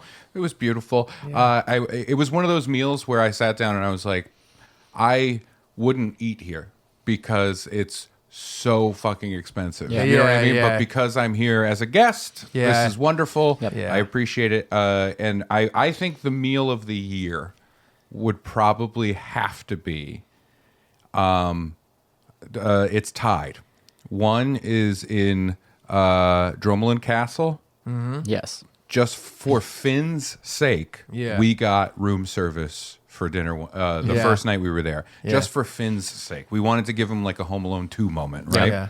And we had fish and chips from this, 5-star castle in Ireland, and it was genuinely the best. Yeah. Like the chips, the fries that came were built into like a little log cabin-y thing. Oh, yeah. It was crazy good. That was absolutely wonderful. And then having just a simple cheeseburger and a Guinness at a pub in Ireland. Yeah. Delicious, amazing. Yeah. That's it. But it was great. Those are more like experience kind of feelings, I know. I should also say we did have poutine in like Toronto and stuff like that. And I finally got to go to Chicago. That's one of the Brad's position/move. Yeah. Poutine in in Toronto. Toronto. Yeah, the Toronto poutine. Yeah. That's the grossest one. It's disgusting. It was the grossest one I could draw. Yeah. Chuck had one too, but he spelled teen different. Yeah. And poo. And poo, yeah. I He also loves a young girl in a red shirt. I went to Chicago and I got to go to a lot of places Brad has talked about, like Portillo's, and I went to Yeah, Louisville Nani's yeah. and got deep dish pizza. There was also that kind of stuff. Oh too. my God. I remember being in Chicago for shows. Yeah. And I texted a buddy and I was like, what deep dish pizza should I try? Yeah. And he told me, I don't remember what it was now. Yep. And I got one small deep dish pizza. Yep. And genuinely, it was like my dinner for 3 nights. Yep. It was so dense. It was crazy. But the funny. Chicago dogs, I will fuck with all day long. Yeah. Yeah. Fun. So what's the next Games. and I got 2 Chicago dogs that were like, I got 3 Chicago dogs. damn it, Games / video games. games. Okay. Favorite. What about mind games? My favorite mind game. Yes. My favorite mind game, Straw Man. Gaslighting. No, it isn't. That's right. Good point. Favorite handheld / mobile. I just started playing this in the past month. The game Balatro. Oh yeah, you said recommended that. that. It was up for one of the Game of the Year awards at the Game Awards, and I had seen something where the creator was like, I cannot believe that this like little idea I had is advancing to such heights. That's what I say about my son all the time. Little idea. I had my Google survey dollars that you fill out surveys and you get like 10 cents for. I had enough to buy the game. I bought it before my flight home to Indiana, and like I played it the entire flight. We landed. I'm like, my dad's trying to give me a hug. I'm like, hang on, I've almost got a full house or whatever. But Balatro, such a fun game, and just kind of a time suck for me, like in the best way. And Oh, good, also, yeah. like Marvel Strike Force, I'm not like, I'm required to play this 5 times a day. Yeah, And yeah. like Angry Birds, it's like, oh, okay, am I going to get a new hat that doesn't That's my affect the favorite. gameplay if That's my I favorite. log in every day for 2 years? No. That's a real thing. Good. Yes. Oh, I know. We've talked about this So in therapy. yes, Balatro, my favorite. Yeah. Like obviously I did the crossword every day, but Balatro is like, oh, okay, this is new and shiny and exciting and fun. Yeah. My favorite handheld game is my penis. What's yours? My favorite Also handheld. raised penis. Yeah. I call it Balatro. Yes. They came out with a side-scrolling 2 games this year in the same day. One was about Halloween and one was about Evil Dead. And they were very, very fun. And it was kind of like a throwback to the 16-bit era of side-scrollers. And they were awesome. I really, really enjoyed them. That's really fun. Yeah. I don't have a handheld, so I will instead substitute in favorite absolute torture to not be able to play. Okay. Truly. It eats away at the core of my being. And that goes to Fallout London. Yep. It is a mod for Fallout. I remember this now. Built on the structure of Fallout 4. Yeah. And it is, Fallout's happening in London. Right. Yeah. I love London. It's my favorite city. And I love Fallout so much. And the fact that this was happening, it is a mod built by like a community of modders. They made a complete game. Yep. Like, truly. This is Fallout 4.5. It's so great. Everything I've heard about it. I am not a PC gamer. Yep. I don't play games on my computer. I have a Mac anyway. They're not good for that. And I just watched videos longingly, being like, I want to play, because Bethesda takes 1,000 years to make a game. Yep. Yep. And then they did that with Starfield. They extended my delay in playing another Fallout game to make an offensive to everyone game. Yeah. Starfield. It just wasted everyone's time. And it bums me out because I've joked with I said this to Kalina recently. I was joking about it with her, and I was like, yeah, I'm probably gonna be like, I don't think I'll play a new Fallout game until Finn moves out of this house. Yeah. That's how long it's going to be, because the next game on the slate for them is the next Skyrim game or Elder Scrolls game. Yep. And then they'll get around to another Fallout game, and it kills me. So Fallout London, I've heard nothing but great things, but I can't play it. and I'm just like, oh, it's just out of reach, you know? Yeah. It's a real bummer. But yeah, that's that one. No, I hear you. I had a couple mods over the years that I was like, because I'd never do any PC stuff. Yeah, yeah. They made a Back to the Future mod for one of the GTA games that was like incredible. Oh, that's fun. Yeah. I never, I was like, this is too much for me to understand. I don't know how to do it. Yeah, it kills me. Torture. Favorite retro game is a category. I didn't put anything down for it. I did. Yeah. I put down Dead Rising Deluxe Remaster. I think Dead Rising might have come out in 2005, the original. So I think like that's kind of retro, 20 years ago. Yeah. And they re-released it with a deluxe remaster, and it's a series I love, and I've never played the original until they did this. Oh, that's fun. Yeah. Because the original, I guess I've tried to play it, and the controls are really terrible. It's very old.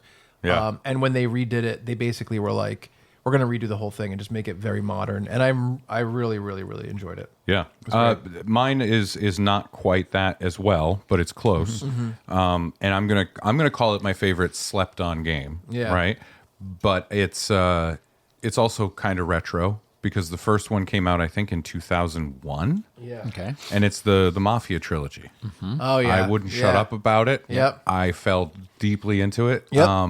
And it was perfect because I picked it up on a whim. I think Mafia 1 Was on Game Pass. it was on Game Pass on Xbox because the game, 2001, they rebuilt the game from the bones. Like they redid everything. It's not just like an HD reversioning of the thing. Yeah. And it was on Game Pass, and I started playing it, and it sucked me in. Like it's great storytelling. Like we talk sometimes about like storytelling in video games, and it's top notch, right? Yeah. And then I heard about the trilogy, and I was like, I got this one for free. The trilogy is like super cheap. Yeah. Yeah. I'll buy it. Let's see.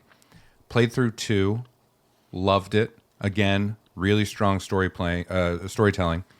And then Mafia 3 is the most recent game. I think it came out in 2017. Yeah. And it's different than the other two. The other two feel loosely connected, right? They have some connective tissue. 3 is a completely different thing. It the first one is in like the 30s. The second one is in the late 40s and into the 50s. And then the third one is the 60s in New Orleans with a Vietnam vet. And I'm like, what? Okay. Yeah. And I lost myself, genuinely. Yep. Like I talk on the phone at night fairly regularly with either Chuck sometimes, Lee. That's like kind of our communication. That's our time to talk, right? That's our special little time. I didn't talk to him for like 2.5 weeks. And I was just like, I'm sorry, I'm playing Mafia 3. Yeah. And I genuinely adore that game. It immediately shot up to Mass Effect 2 is my favorite game of all time. Mafia 3, really jostling for position. I adore that game. And it kills me because it was not received well. Yeah. I think they released it before it was ready. Yeah. And people made the judgment. And I only know it as the fixed version that I've played. The one with updates later on. Yeah, it kills me that they're not going to do it again. I know Mafia 4 is coming out. Yeah. I'm excited. It's coming out this year, 2025. I will play it. I'm sure it's going to be great. But boy, oh boy, would I like to revisit Lincoln Clay, the titular, protagonist in Mafia 3, and just live in that world. It's so fucking good. So, viewer, listener, if you have not played those games and you're interested, they're great. Mafia 3, I think, is like one of the best movies that you can play. Does that make sense? Yes. So fucking good. No, I'm sorry, I'll blather on. No, about I want to play it. I actually bought the disc like a long time ago, and I still have it. Yeah. Oh, it's so good. So I good. want to. Yeah. Favorite multiplayer? Chucky and I played through some. I don't think we finished Battletoads in the 2020 version. It's so great. I couldn't believe how fun. It's fun. It's fun and it's funny. Like all the cutscene stuff is very funny. I'd say the tone is very similar to the DuckTales reboot that they did, which was also really well done. That was my runner-up, was the Battletoads. Number 1 was one day Jordan and I and Brad sat down for 4.5 hours and out of nowhere played Contra Operation Galaga, which is like the new one. Yep. And it was one of those things where it's like, if we had ever been like, when can we plan a 5-hour session. We never would have done it. Yeah, but yeah. it just happened to be a Saturday. We're like, let's try this game out, and we just fucking barreled through, and it was so much fun. That's my number one for multiplayer. it's a My fun number game. 2 is Battletoads. Yeah. Battletoads. Battletoads. Battletoads. Yeah, I played Battletoads. I got the wrong game. It was gross. Yes. I didn't like the cutscenes. Squirt. That's Yeah. that's A lot of that. a position and a move. That, with the Battletoads. characters. Yeah. Squirt, dribble. Yeah. They just sort of hopped through the scenes. Yeah. I hated it. I really did. There was what were the characters? There was Uncut. There was Two Cut. That one was scary, actually. Turtleneck. Any turtleneck, yeah. No, yeah, it was, yeah. I don't really have any multiplayer because I just the only multiplayer I engage in is with Finn. Yeah. You know, and so got to give it to Lego Harry Potter for the third year in a row. You know what I mean? But yeah, no, it's I have a lot of fun playing those types of games with him. And it's a really good time. Yeah. So I guess I'll insert favorite game that's a movie. I know I said Mafia 3. Yeah. But this is truly just what it is. It just came out, Indiana Jones and the Great Circle. How is it? It's good. Yeah. It's good. Yeah. If you like Indiana Jones, you'll enjoy this. I do think the biggest win of it is the story. I think the story of it. Have you played it? I am still. I'm in Vatican City. Okay. And running around, so I'm still near the beginning of the game. I'm struggling a lot. with navigation. I wish they lot. decided to make it kind of like Uncharted and Tomb Raider. Yeah, I think here's the problem though, right? And this is I was thinking about that when I was playing the game because it's from Bethesda's the overall that released it, but it's from Machine Games and they did all of the new Wolfenstein games. Okay. And you can feel some of that in how you play. It's first person. Yeah. It's tricky because that's what I would want an Indiana Jones game to be. You know, that loose 3D platformer mixed with some third-person cover shooting, play some fun stuff. It's Uncharted. However, when Uncharted and Tomb Raider are pulling from Indiana Jones as their main thing. I know. It's like how much of it is done? Once you go there, it's like, well, we can't do that because these other games have already done it. You know, they can. I think I agree with you because this is how I felt as well. But I was like, well, Indiana Jones would have the whip mechanic, which is really cool. And I do think if they, because I know that they're basing it around all the original, like I saw the comparisons to the movie to the game in terms of lighting and how they tried to match everything. Yeah. And I'm like, they could have, if they brought that into the world of Uncharted or a third person. I think that would be very fun. I think the game. I get what you're saying though. The game can get. I think you have to. For a tip for you, Brad, having played the game, I was very much the same. I have like a completionist kind of view on a lot of that stuff, especially in semi-open world. I want to explore and see things and make sure I don't want to miss out on a cool little mini storyline. Yeah. And so I was feeling that pull with the game.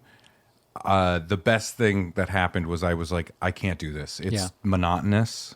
I am literally just traveling, trying to find a thing. Yeah. Let me play the game as a movie and do it that way. Yeah. And that helped a lot. I think ignoring some of that pull is helpful.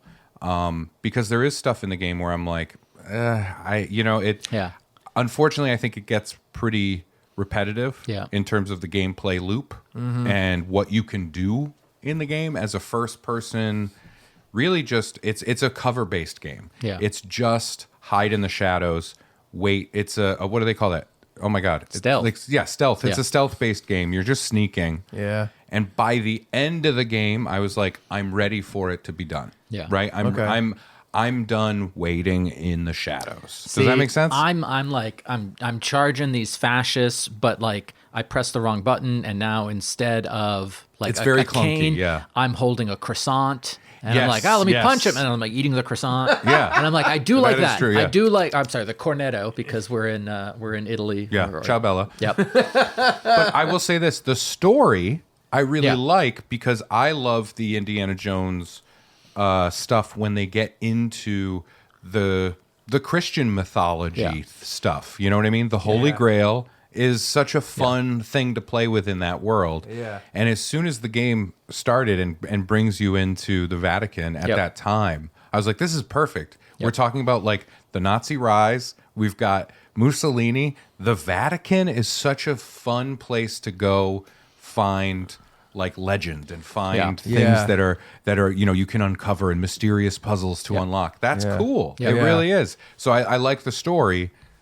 The gameplay, it's very, if you feel held back. Okay. Does that make sense? Would you agree? I think you feel held That's back. how it seemed from the tutorial stuff. Or not tutorial, I should say review stuff of all the footage. I was like, it just doesn't seem as engaging as I would hope an Indiana Jones game would be. You know what I did afterwards? I finished the game and I started up Battlefield 1 because it's on Game Pass. And I usually don't play a lot of first-person shooters because most of them are just multiplayer-based now. There's no focus on a single-player campaign, which, hey, games, bring those back. Yes. I don't want to be on a map shooting teens that call me the N-word. I want a story, and I want to enjoy it because the story stuff in Battlefield 1, top notch. It was great. Yeah. It's all World War I. Yeah. It's fantastic. Yeah. It's 6 little vignette stories. Okay.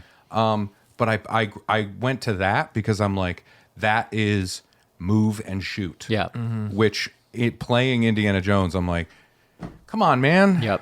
Come on, man. I appreciate the idea of realism, but it's like, it's Indiana Jones. The man swings from a whip. Yep. I think he can shoot a gun. It's know. okay. I know. Yeah. That's an interesting one. Oh, but shout out to the voice actor. Yes. He sounds great. Yeah, he sounds like Indiana Jones. That's cool, yeah. How about this? With the new Indiana Jones movie and the one before that nobody talks about, Crystal Skull. Yeah. This is the best of all of those for a continuation of the Indiana Jones story. That's All right. cool. Yeah, that makes sense. Yeah. I like that. Favorite game that came out for Nintendo? I didn't really play my Nintendo Switch this year at all. I put River City Girls 2 that we Yeah. were playing through, Yeah. which I love. I think River City Girls 2 is like one of my favorite beat 'em ups ever. It's been so good. You It is a unlock great game. moves. Yep. It's really interesting because Positions. I'm not really. I never played River City Ransom, which is like Yeah. the Nintendo, and like they kind of have just taken those and just really spun them into different places. But this one is just awesome in terms of being. Would you call it like semi RPG? Yeah, kind of a beat 'em up RPG. Okay. And it's really great. And really Chuck and I are shouting back and forth. We're like, "Oh, I unlocked a Stone Cold Stunner," Yeah. whatever. Yeah. It's good. it's just us on the couch hitting each other as we. very, very well done. You're flipping through pages of your book, Yeah. trying to find the right move. Yeah. And it's funny because I'm kind of cheating using this as Nintendo. We did play it on Nintendo, but it's just Yeah, I it's think just it's for it's everything. on everything. Yeah. So Okay, yeah. it's great.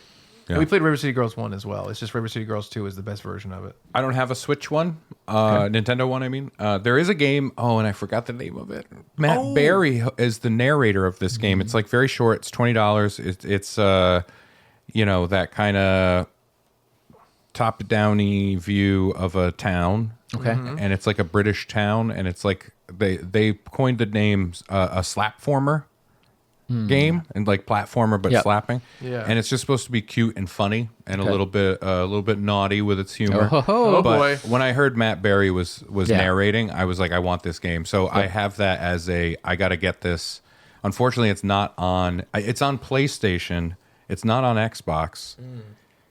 And guys, this is the year that I realized Oh boy, I knew it. I knew I'd turn them. I knew I'd turn over this little bug. I like the Xbox. It's great. I do. I like the Xbox. It's so good. Here's Game Pass is great. Game Pass is great. That's why I'm able to like play like Battlefield 1 and Yeah. just get into it, play it, and get out. And Indiana Jones launches for free on fucking Yeah, Game that's Pass? fantastic. It's crazy. I like the controller better. Me too. That's it. It's great. I have 2 games kind of waiting to play. I picked up on Black Friday. I picked up Cyberpunk. Oh yeah. I picked that up like the full edition. Right. It has the DLC Where it's all fixed. Yeah, it's all Yeah. fixed basically. So I'm Yeah. gonna finally play that. But I got it for a PlayStation, and there's also the Star Wars game that came out. Outlaws. Outlaws, Yeah. and I had ordered that digitally, so it's still sitting there. I haven't played it yet. Yeah. But both are PlayStation, and I haven't started them. Yep. Because I really like the controller for the Xbox, and I'm like, maybe I'll play another Xbox game because I like that controller so much. Yep. I do love the PlayStation. I think the PlayStation the Sony games are far more likely to be good or for me to enjoy more than the Xbox exclusives. Yeah, right? For me, Spider-Man, Uncharted, Last of Us. You know, and that's what right there. That's probably 7 games or 8 games or 9 games. Yeah, I mean, Uncharted is like what, 4? Uncharted is 5. 5 games. Yeah. Spider-Man's at least 2, and Last of Us is at least 2. So that's 9. Yeah. I do like those more than I've, let's say, liked. It's funny because it's like I want to say Gears of War, but it's like, well, can I really count Gears of War 2 if it came out 22 years ago? Right. Yeah. You know, I don't know when it came out, but it was a long time ago. So I think I agree in terms of the first party games. But they are few and far between still. That's the thing for me, you know? Because if you look at those games that are overall, what'd you just look up? I was trying to figure out when I played The Last of Us Part 2, and I think it was in 2023. I can't wait to play. I have to play it before the show comes out. Yes, you do. The season comes out. So I do prefer them. It's just like first party games to me make up like 20% of the games I'm interested in. Yeah. So no, of course, you know what I mean. Yeah. So it's tough. No, it really. Because I'm thinking about buying a PS5 because I want to play. I only played Miles Morales. I didn't play the first one. Yep. Yeah. And I have Uncharted 2 for the PS4, so I can play that. But I never played the last Uncharted either. And I'm like, I don't know. It's tough. Like there are. I mean, the God of War games are fantastic. Amazing. And That's right. Brad loves those too. I also think Sony exclusives lean more into story. Sure. You know, I think so. which I appreciate. Look, I have both. This year I bought an Xbox. We talked about it, Chuck and I. Like he was kind of convincing me to do it.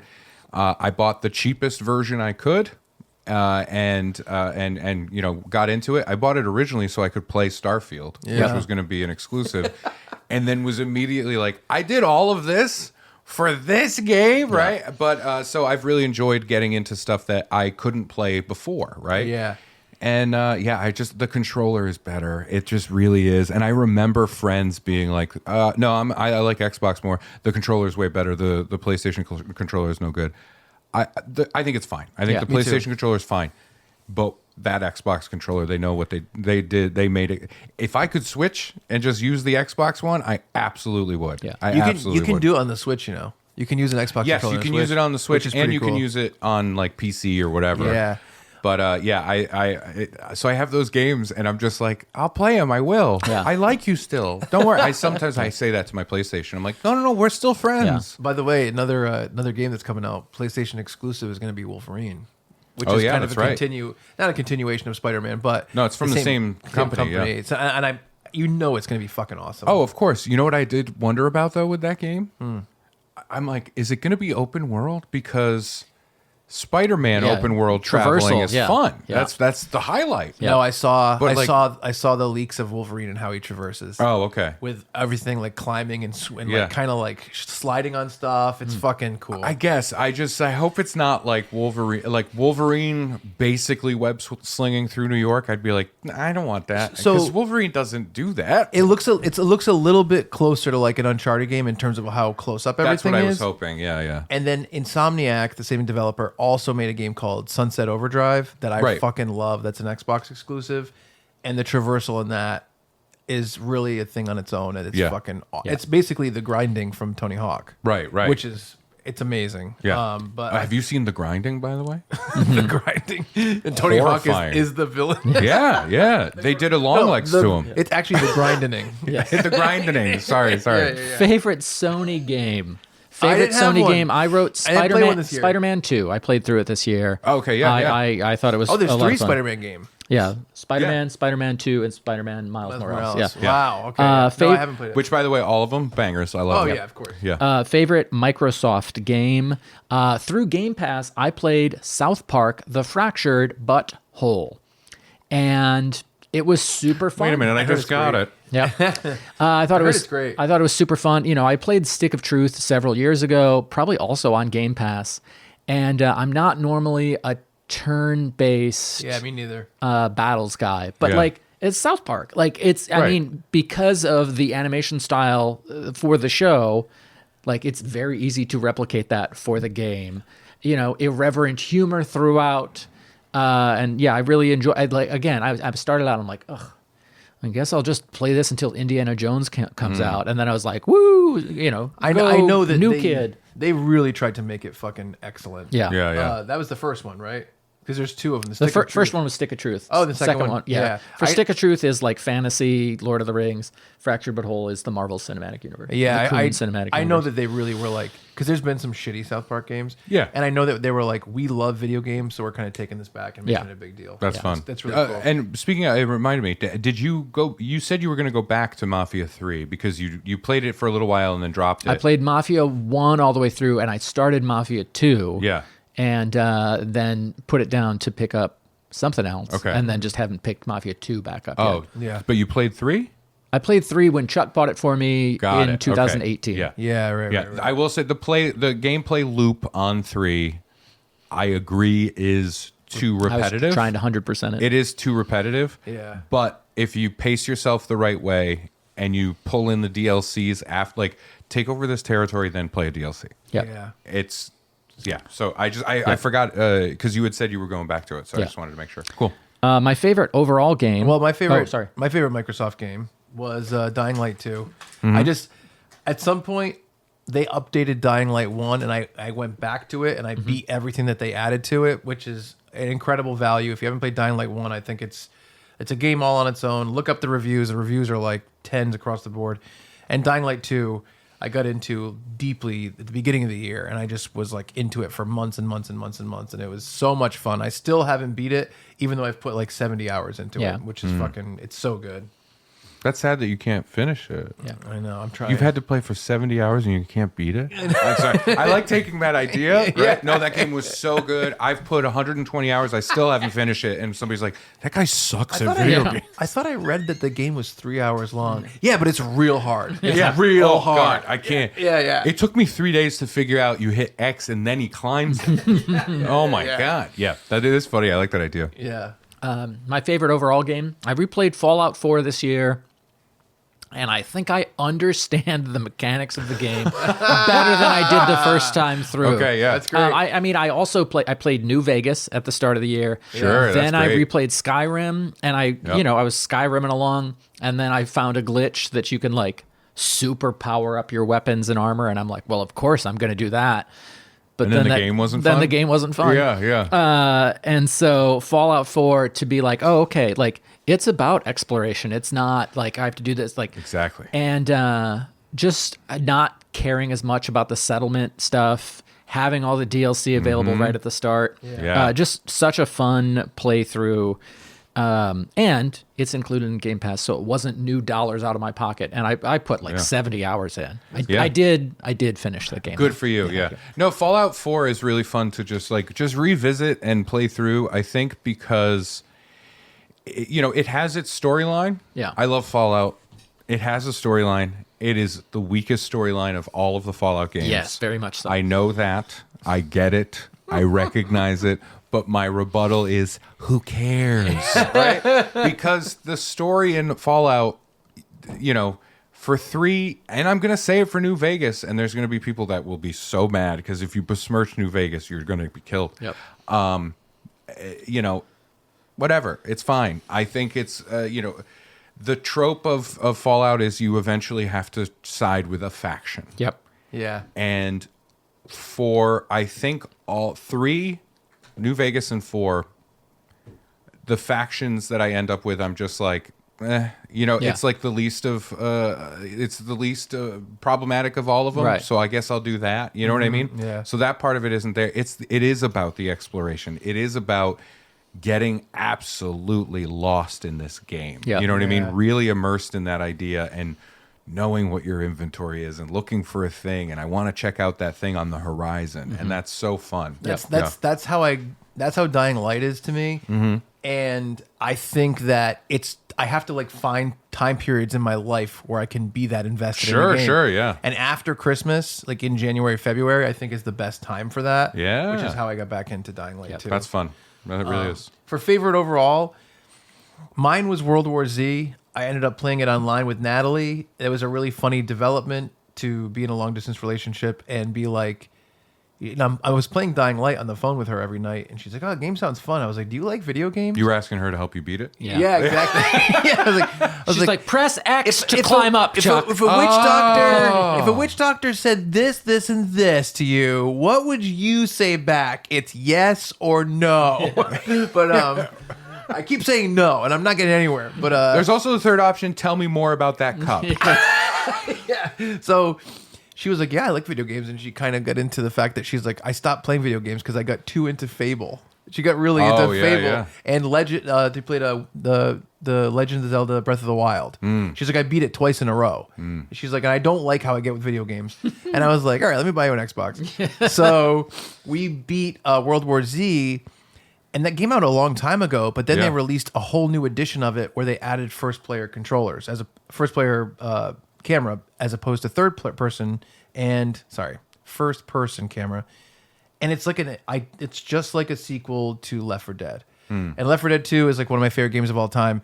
And we ended up just being like falling in love with it and playing it like every day. We've got the Game of the Year edition, so all the extra levels. Then more DLC came out. We got that, and we just fucking powered through it. It was so much fun. And my runner-up was Back 4 Blood, which we also got into and started playing, but haven't beaten that one. But World War Z, it was like that was one of the games where, like, you know how you're doing stuff during the day, and you're like, all right, then I got to go home, then I'll do this, then I'll do this, and I got to get this done, and then, and you're just excited to play the game again. I'm sure that's how you were with Mafia 3. I feel that way about, like, when I have a good game that I'm excited about. It's the best. It's so fun because, the kind of routine at home, when if I'm not working, is Clea and I hang out. We'll do our like let's check out this director and the oeuvre, right? But when I have a good game going, I'm like, when are you gonna go to bed? When are you falling asleep? Like, how long are the movies? You look tired. You look, if you wanted to go to bed a little early tonight, I wouldn't be upset with that at all. That'd be fine. Meanwhile, I'm just like itching. No, I feel that way for sure. We can watch Ernest Goes to Jail tomorrow. It's not a big deal. The Ernest oeuvre. That does not sound right. The Ernest oeuvre. Yeah, there we go. Now it's better. No, I totally agree. Real quick shout out. I replayed Wolfenstein New Order. Okay. Oh yeah. Was it New Order? I think it was. Because I think I just had a copy of it or something like that. I just thought of something about Wolfenstein. I'll tell you in a minute. Yeah, and so I played it. I think because all the talk about the new Indiana Jones game and it's same Machine Games made it. That's the newest Wolfenstein, pretty much. No, they did one second. That was the two twin daughters, and you could play with someone. Yeah, I played it with Lee. It was fine. At least you got to hang out with Lee. Yeah, it was good. He's screaming at me. He's Jewish, so he loves shooting the Nazis. You know what I mean? But if I miss one, he's like, "Oh, you're a sympathizer," and he gets all mad at me. I'll say this. I said one thing about Palestine. He hangs up the game. I'll say this: not Jewish also love shooting Nazis. Oh, hell yeah, hell yeah. I mean, one of the fun things, one of the runners in the new Indiana Jones game is how often people in the game will say essentially, but, fascists are fucking idiots, so they'll never figure that out. There's so many times where they're like, well, Nazis, they'll never figure out that puzzle. Yeah. That's and I'm funny. like, that's fun. Yeah. That's a fun funny. idea. So I special shout out to the Wolfenstein games because they're great. Yeah. They're really good. That's the perfect blend. I was just complaining how first-person shooters don't exist in single-player campaign. Yeah. That's what those games are. Right. Yeah. They're really fun stories. Really well written, and the gameplay of first person shooter shit was great, and it's really fun. So those are great. Favorite game of the year? I already said it. It's Mafia 3. I knew it was, guys. It's Mafia 3 again. I was surprised. I had no intention of playing the Mafia games. Yeah. I played the first two. I thought these are great. Some really fantastic games. And then something about 3 just really connected with me. You know, that feeling? I think you feel that way about Dying Light. Yeah. There's just something there. And I don't know if it's the 60s fun vibes there, New Orleans kind of thing. I don't know if it's the the really great cars that you get to drive. Yeah. Like my favorite car in the world is a 68 Mustang. Yeah. And you get to drive a 68 Mustang in this game. And it Yeah. sounds so good. The music is top notch. What's up? I was going to make a joke about me, but I'd okay. rather not. That's okay. Yeah. That's all right. Was it about the 69 Mustang? No, it was about like just living through the 60s. Oh, right. Yeah. Yeah. There's a couple of people in the game that do look kind of like Brad, and they're saying like inbred breads. Inbred breads. Breads. What? Inbred breads. Inbred Brads. Inbred Brad. Ah, yeah. That's it. Inbred Brad. No, it's really great, and something about like the fact that it doesn't shy away from the 60s. You know, Yeah. the racial tension, the things that were going on, the fact that this is a game where you can kill a Klansman in a really satisfying way as part of the storyline is delightful. I think Lincoln Clay, the protagonist, is so fun. Yeah. Just so fun. I love the story. I love what's there. I would watch the show. You know what I mean? Yeah. I want to watch Yeah. that show. Right. Yeah. I want that and his buddy that's the CIA guy who's just like, yeah, whatever. Yeah. That's fine. Everything about it spoke to me in a way. I was telling Kalina about the game, and she's like, I want to watch that movie. Yeah. Yeah. You know, I do think it's underappreciated in a big way for those things, like the 60s. Talking about that, the fact that you can walk around in the game and hear people talking about Martin Luther King being killed. Yeah. Yeah. And that's fucking ballsy. Yeah. That is Yeah. a big swing. And it works, and it's so fun. That's it. I could talk about it for another 2 hours. People are bored of it. I love it. My comment about Wolfenstein. Yeah. So you know how like they had that like very very initial Wolfenstein when we were probably like 8. I don't know how Sure, old we sure. were. I really don't know. It was on like PC. Yeah. With Doom, the original Doom. Right. I remember playing Wolfenstein and being like, "Oh my god, I'm so excited! I'm so excited! We're gonna see a werewolf Frankenstein, and this is crazy." That's really funny. That's and really then I funny. found out, Yeah. I'm like, "No, it's all guys." It's Nazis? and I'm like, yeah. Are the Nazis going to make the Wolf what I thought was gonna happen. Yeah. Yeah. "Nope." Yeah. Just Adolf Hitler going, it's alive! It's alive! Imagine. And also, if I will say, if I didn't, Werewolf in Berlin. I might have started playing this last year. I can't remember. My actual favorite Nintendo game would probably be Mario versus Donkey Kong, which they remade in the past couple years. Mm-hmm. I might have already put it last year as my favorite one, but I did continue to play it, and it's an incredible puzzle game. It's not a typical game for me, but I will like to shout that out. Yep. Also, special shout out to the little known sequel to Breath of the Wild. It was Zelda Gears of the Kingdom. Yeah. A lot of It was hate. rude. A lot of hate. It was rude. So, is there anything else we do in this episode? We do podcasts. Oh, yeah, I have a God. small We'll thing. close up with podcasts Oh no! before a very... I forgot how fucking long these goddamn Bammies are. You've got some suckles and nibbles over there.